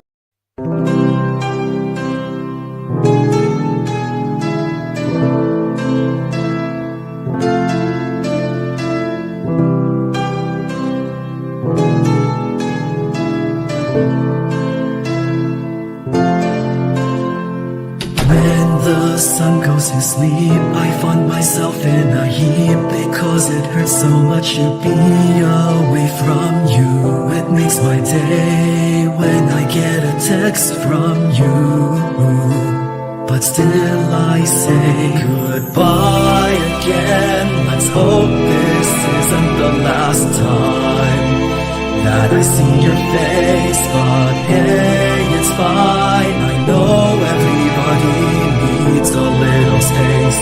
There's no one to blame. Goodbye again. Let's hope this isn't the last time that I hear your voice, but it's your choice. I can't keep you here forever. Just promise me that you'll come back.